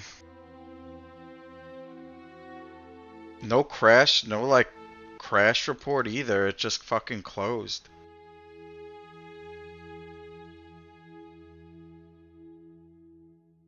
I mean, it's happened in the last like 3 days, like probably 4 times. So like, I mean, that was terrible timing. Obviously, I wasn't fighting a brittle or running brittles away. I just saw one close and I crashed. Like, it's not much to be done. And I'm like, I'm probably dead because it's like roaming towards me.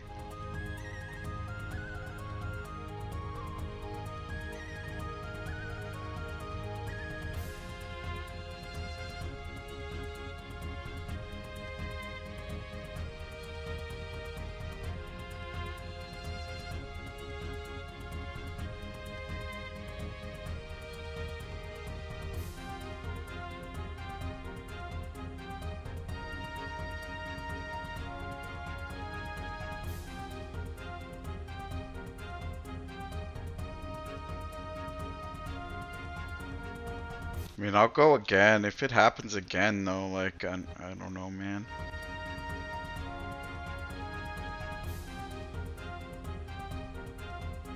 I just can't play. Like, I don't know how to even, like, remotely fix that. It's not Zeal, because I've reverted Zeal multiple times, and it still just happened again the same way. No, you just fucking die, bro. Like, it's, yeah, it's nothing you could do, man. You just die, like, it's fucked. I was level 3, it's not that big of a deal. Wasted like 2 hours though.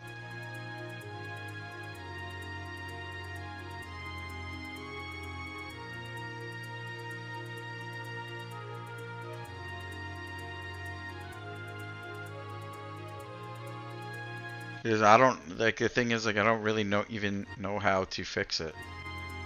It's like a recent thing too. It didn't even do anything. I'm just playing the game as I normally do. Like, I legit didn't even like have my mouse on a different screen or anything. Like, it wasn't like, oh yeah, I'm alt tabbing and like doing this and doing that. I'm like legit doing nothing. I'm just playing the game and just fucking like pretty much alt F4s on me.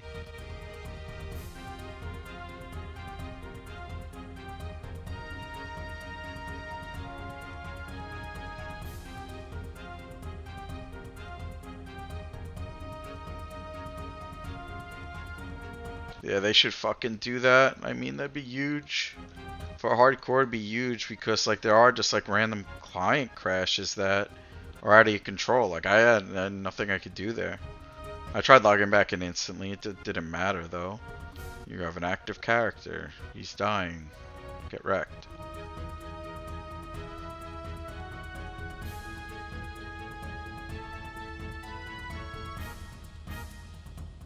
I'm not, like, that shit happens, and that's the punish for playing hardcore. I mean, it is what it is. Nothing I could do, but how am I gonna even, like, do anything if that keeps happening? I can't even have fun and play the game. Like, if I die, I don't want it to be like that. That's just stupid. It's not fun for anybody. It's not fun for me. It's not fun for people watching. It's just not fun. Like, I might have to switch to fucking self-found or something. I don't know. I'm just gonna YOLO this skeleton, man. If it kills me, I don't give a fuck.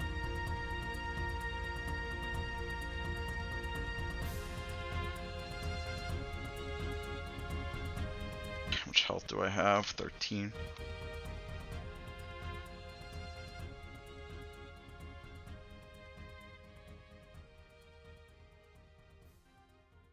I did save myself with that, but it's still fucking killing me.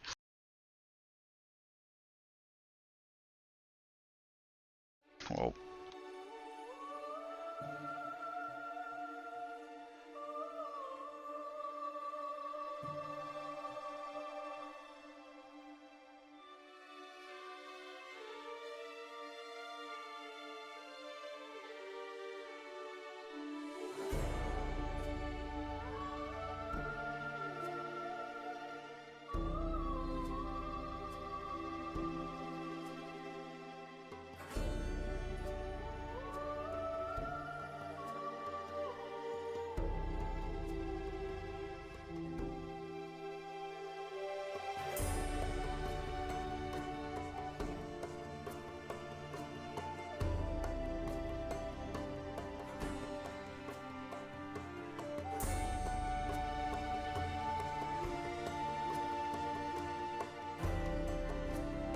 Just go Dex.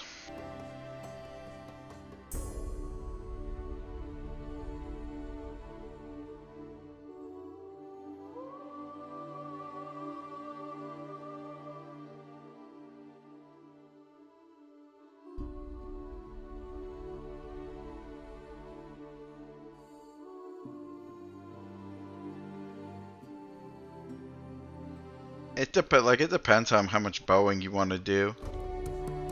If you want to, like, I regret not going Dex on my human. Like, I don't know if I was doing a lot of bowing later on, but yeah, I guess it depends. You can, yeah, make stamina over 100 if you want to. I didn't even do that, but I don't really care.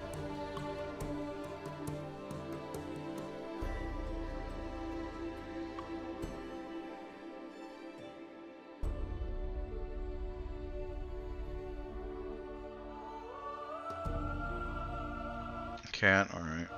Good. Fuck, man. Die.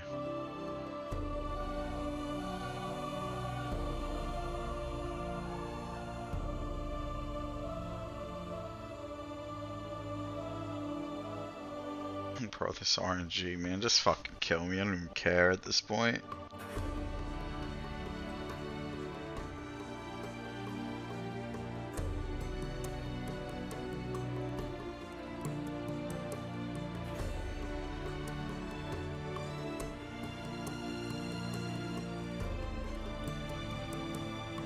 Nice RNG, dude. Probably like I almost died there. It's probably like a fucking 0.0000001% chance to die from that. I don't even know what this is.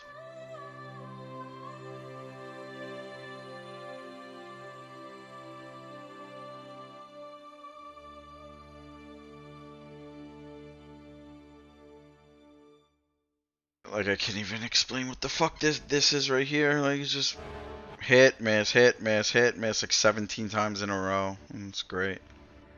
Shit game.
I'm kinda just tilted, I don't even know.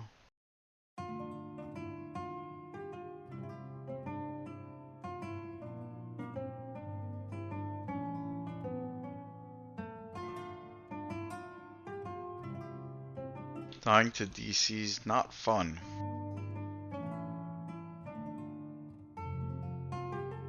If it happens again, if my game closes like that at any point, I don't even know. I'm gonna have to do something else. Like, I feel like it's been happening. Like, I don't know a fix. I tried to attack P 2.2. I thought that maybe would fix it.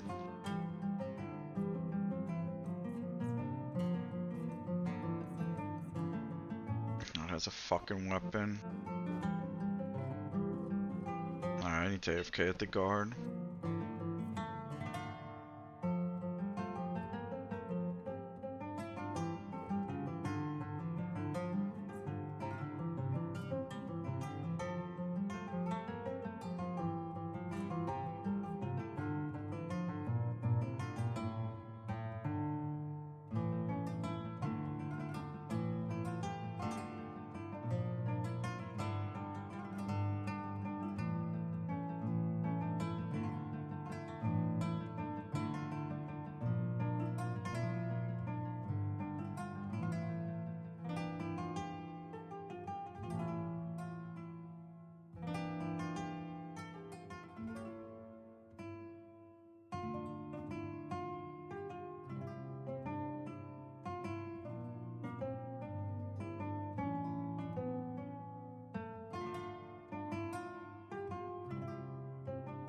Unlucky.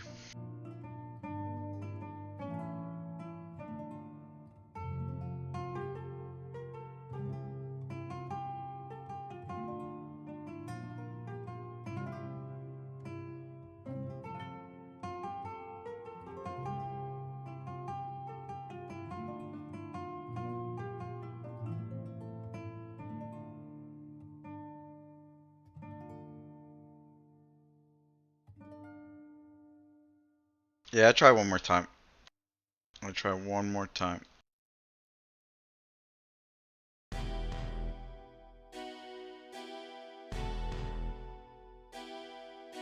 If my game crashes, even if I don't die, I'd probably do something else. Sadly, like I don't know how to fix it. It could be just the current patch of the game did something, honestly, or like something's fucking up on my end because of it. I don't know, or it's just my computer being shit.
I'll train on these.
Like, right, this is like what was happening.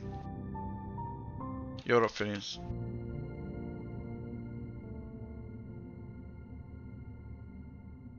Yep, we're back at the bone chips.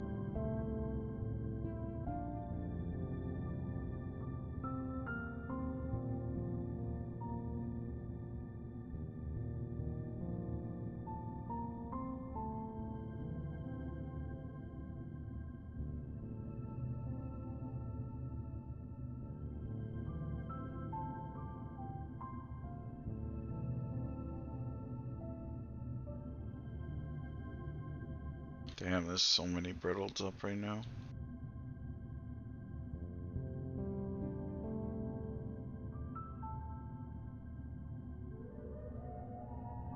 Night card? No, I'm skipping that shit.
Got him.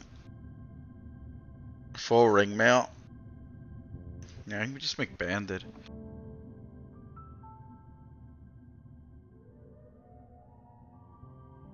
I mean, you could get the helmet, which is sick, right? There's a couple of good pieces.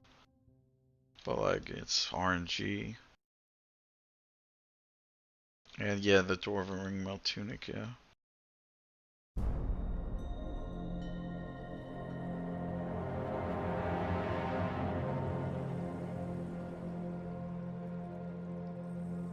Need to hit level 2. Here it goes. God, why is everything brittle? Brittle, brittle, brittle. Level 10, man, honestly, after I'm done with this bone chip shit, but I died from a DC already at level 3, so it's gonna be a while. It's like two hours deep. Yo, Phineas, thanks, bro. Appreciate that.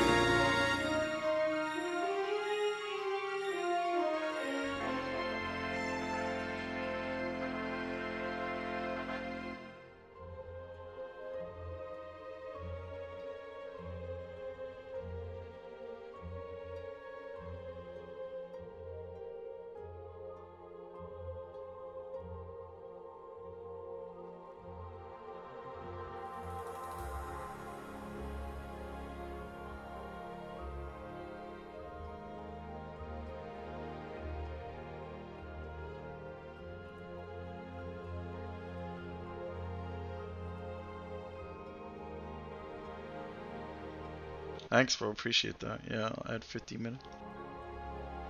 I'll add the time after this goes to 0. Probably. I'll just keep upping it over there. Oh, what happened to my Slippy icon thingy? It's gone.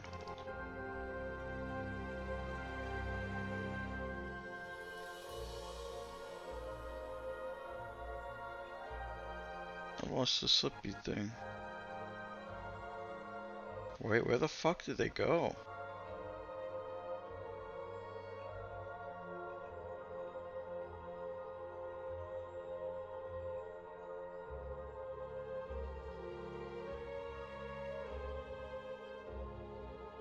Oh, I think I know. Fuck. I have to get them again. I think they were in a folder and I just like emptied a folder or deleted shit. And they're gone. I have to go get them again from messages. 'Cause I don't know where the fuck they went. Oh, I think I know. Fuck. I have to get them again. I think they were in a folder and I just like emptied a folder or deleted shit. And they're gone. I have to go get them again from messages. 'Cause I don't know where the fuck they went.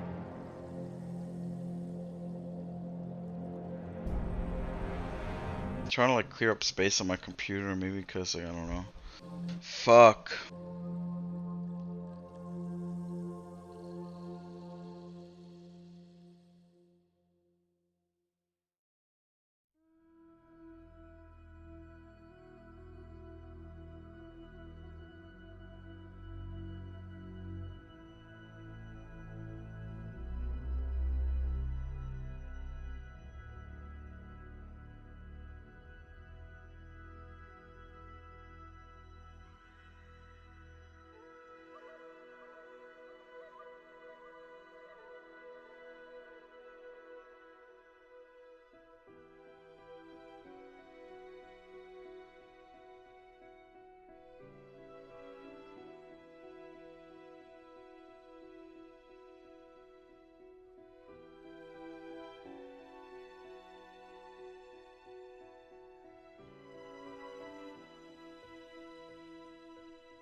Oh, good. Thanks again, bro. Appreciate that.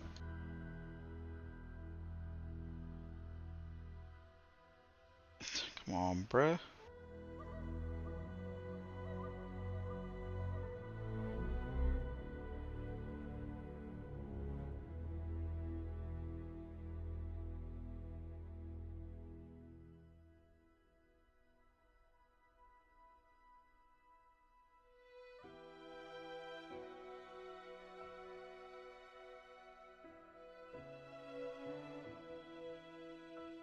Kidding me? Kill that damn thing, bro.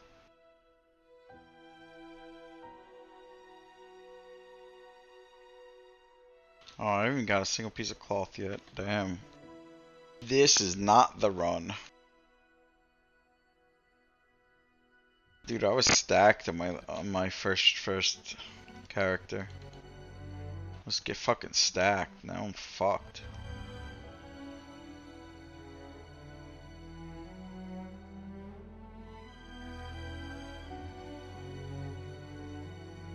Maybe now I'll live. Yeah, I don't know. I mean, I tried clearing some space on my computer.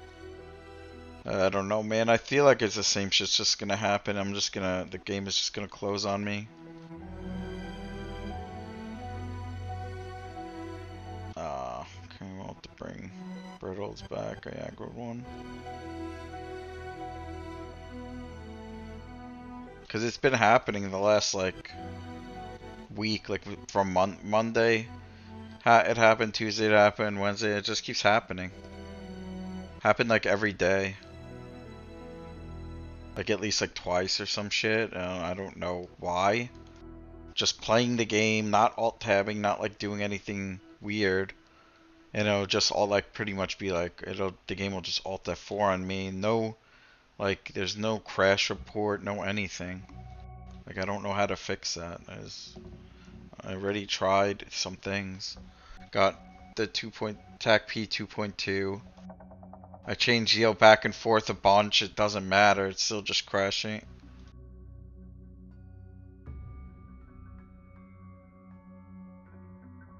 Like I honestly don't know what to do. Yeah, I already like reinstalled the game, so like it's nothing. Wasn't that.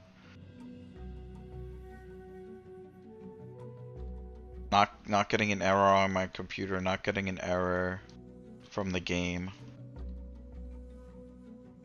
Something's happening where it's just like Alt F4 for some reason.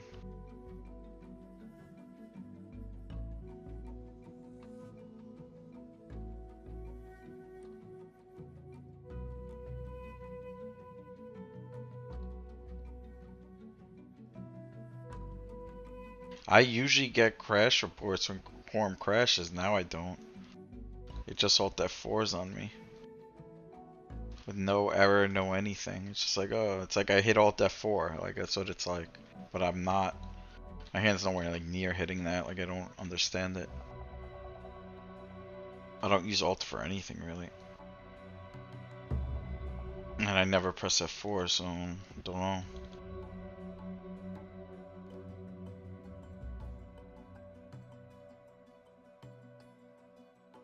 We'll try again. I mean, if I die again that same way, like obviously right now I just can't do this. Like would be stupid. I'll just I don't know. I'll just play and hope I don't die, I guess, again. It's fine. I didn't lose that much time, but like it's just like dumb if it's gonna keep happening. It's just not gonna be fun. You guys will just see me at skeleton like repeatedly all day.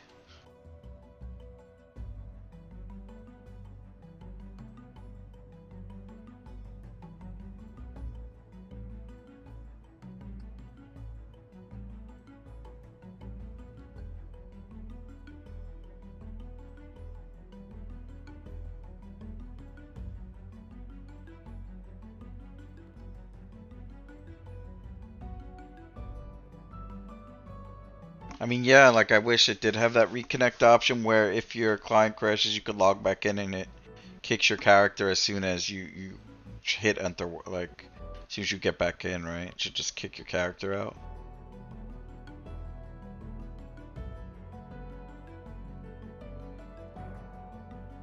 I mean, people might try to like, I don't know, I guess like, I guess you can Alt F4 if you're not really.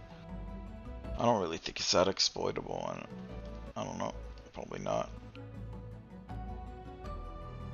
I think it would just be enjoyable for everyone, whether it's a monk clearing their aggro or whatever. Like waiting the 5 minutes to get back in blows. Yo, what up, Dan?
Yeah, honestly, like, I don't know, man. Like, before this week, I wasn't having any problems with crashing.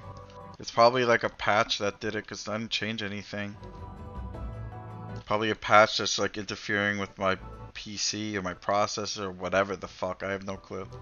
Like, it's definitely something. I just don't, I don't know how to fix it. I just hope I don't DC while I'm in a bad spot, I guess. Like, if I DC'd now, I probably don't, yeah, I would die, actually, because that guy's coming.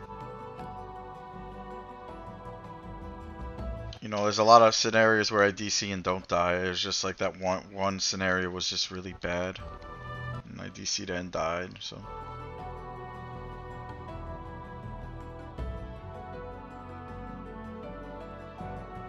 Yeah, thanks again, Phineas. Yo, I'm using this thing.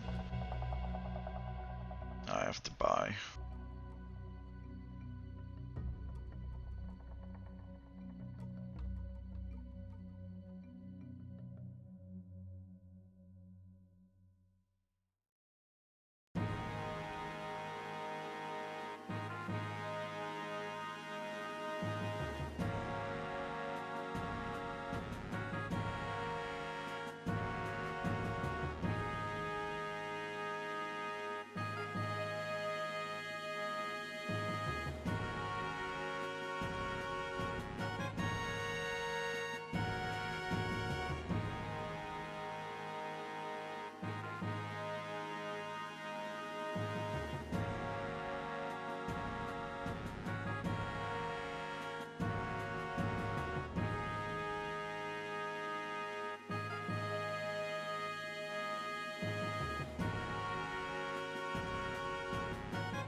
We had 50 minutes. I just want to pump, man, but...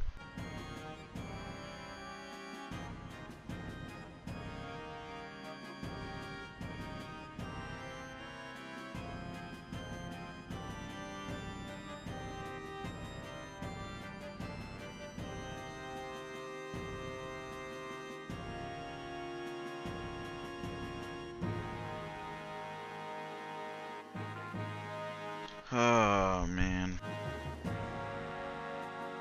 Oh, nice, I got it.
Oh, it's Fun Floor's corpse.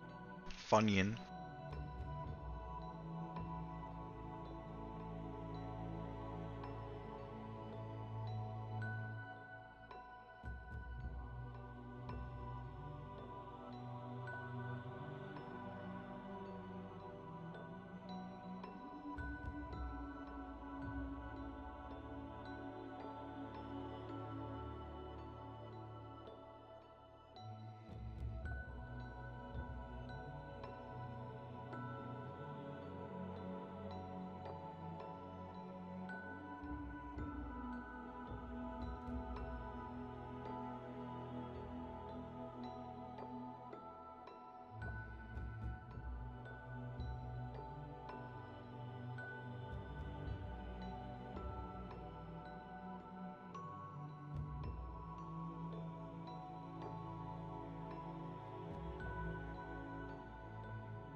parts are working. Try to fix this shit.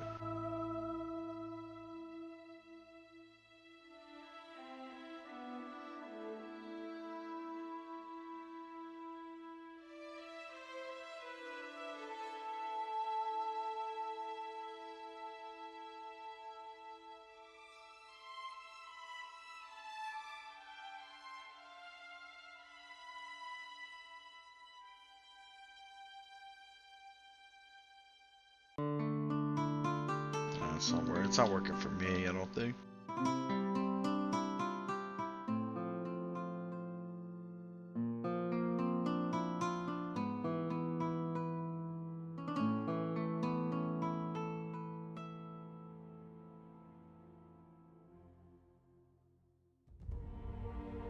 It's all good. Fuck it.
Getting Ghoulbane in a solo self-found is probably fucking...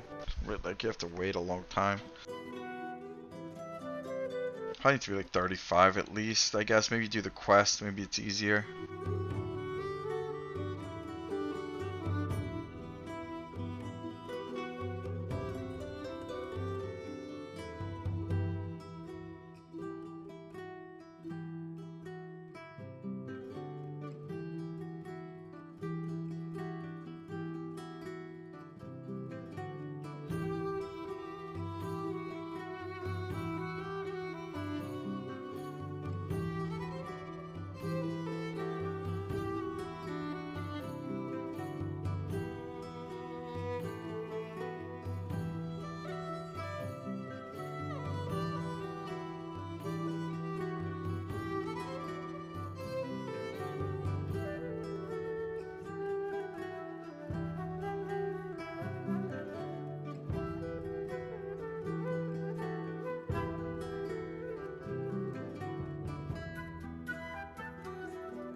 What's the cooldown on lay on hands? Is it 4 hours?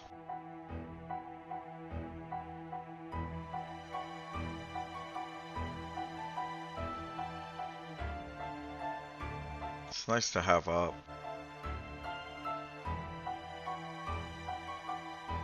It's 1 hour, nice. What up, Slow?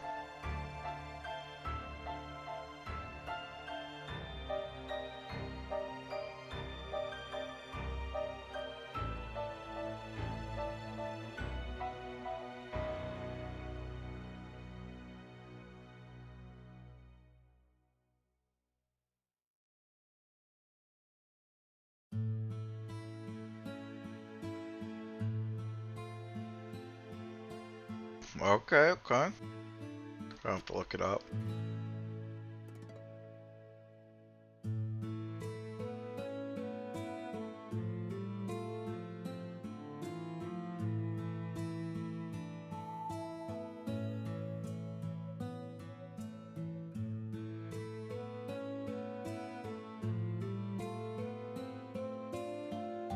I don't know if this is it. Lay on hand spell? Is that what it is? 43:20 seconds?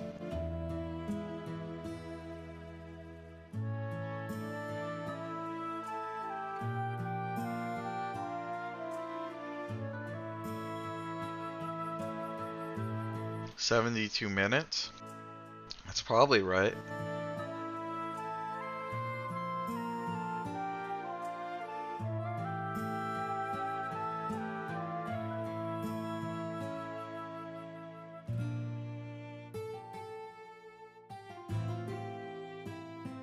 Which is fine, I don't really need it. I needed it for that cracked staff though, and then I fucking vendored it on accident. I fucking vendored the cracked staff on accident. We don't talk about that though.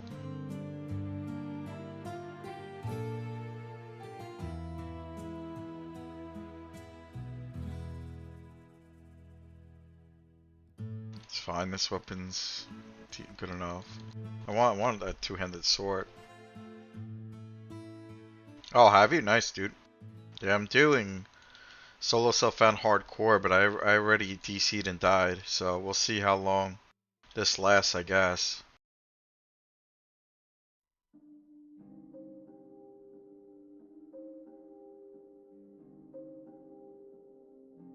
Yeah, I fucking DC'd and died.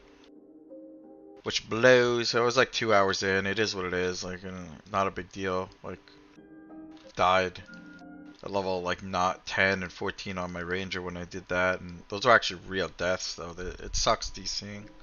I don't like. I'll do if it happens again. I'm just probably not gonna do this, I guess. It's just like I don't know. I don't know how to fix the game just closing on me. Like it just completely closes on me. It's been happening since Monday. I just, it's random. I'm not doing anything else. I'm just playing the game. I'm just playing the game and it'll just close on me. There's nothing I could really realistically do to fix it. I tried a bunch of shit, reinstalled the game, changed a bunch of versions of Zeal and shit. Like, I don't know what else to do. It is what it is.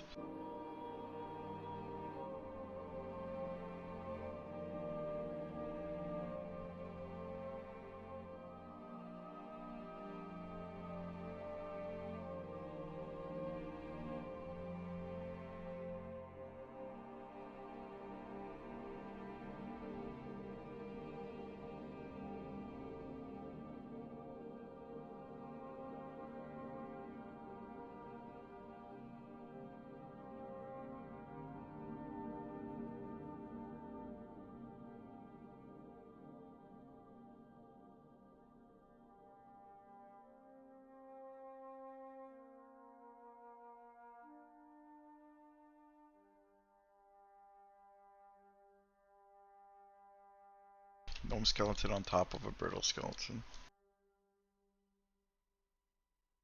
We just hope it doesn't happen again. Oh, why? The time accumulates even when you die? So yeah, like I actually Wasted 2. It was actually almost exactly 2 hours.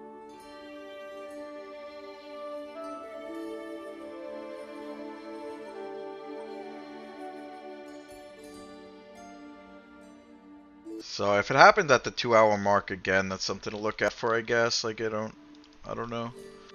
Because then I could maybe, like, I don't know, it could be like some sort of memory leak. Maybe I could restart the game every once in a while. I'm not sure.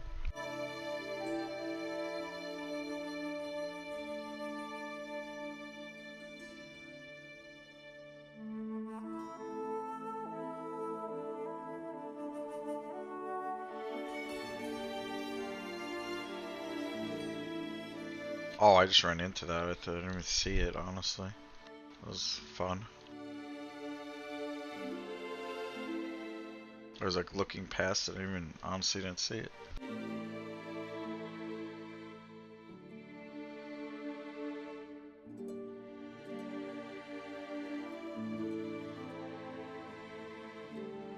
Did I update my video drivers in the last week? No, I didn't touch anything.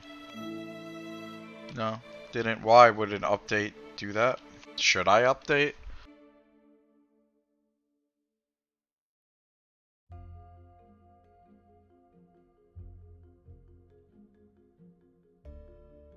I could check if there is an update.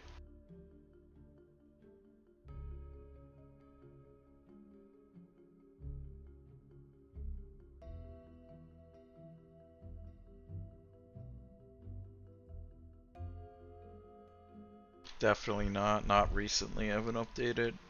Maybe like a month ago. Seems like a video driver crash. Could be. So maybe I should update it.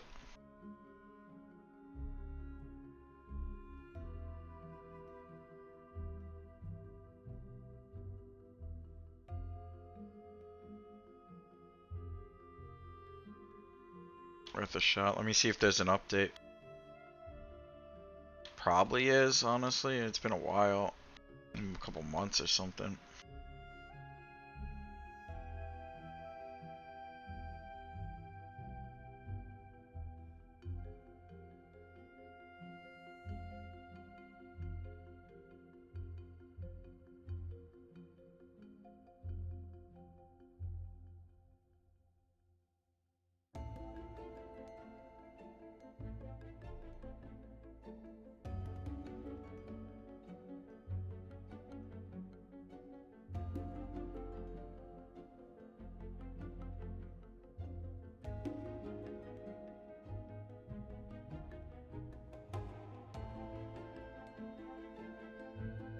Yeah, there is. I'm probably gonna have to like restart the stream though.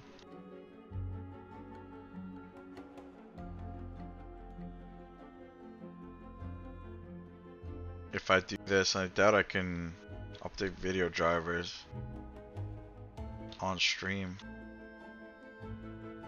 Yeah, I haven't updated in 3 months actually, exactly.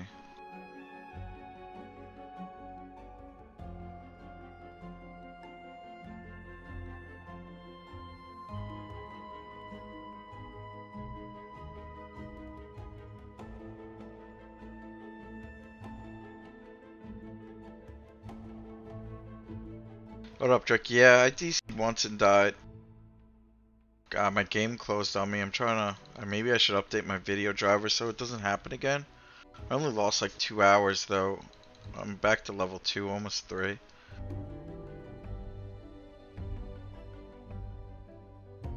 If I update the video driver, I'll have to restart the stream and everything.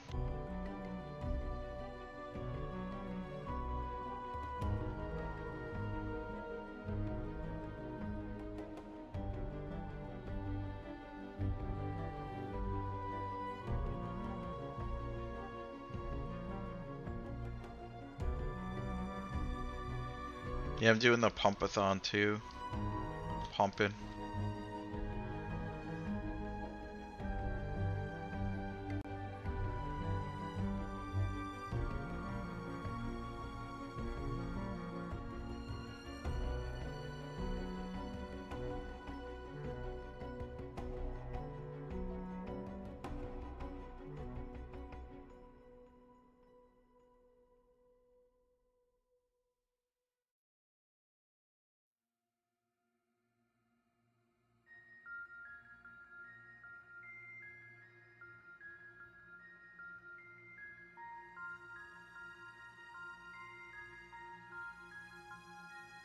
This is solo self-found hardcore. It's like what I did on my Ranger.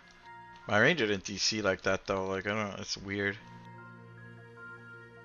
I might have to just, yeah, like, restart the stream and update my video drivers or something.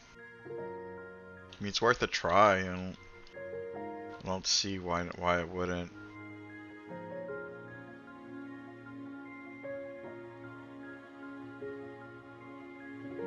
I mean, maybe I don't even have to restart the stream. But at least I have to log off EQ.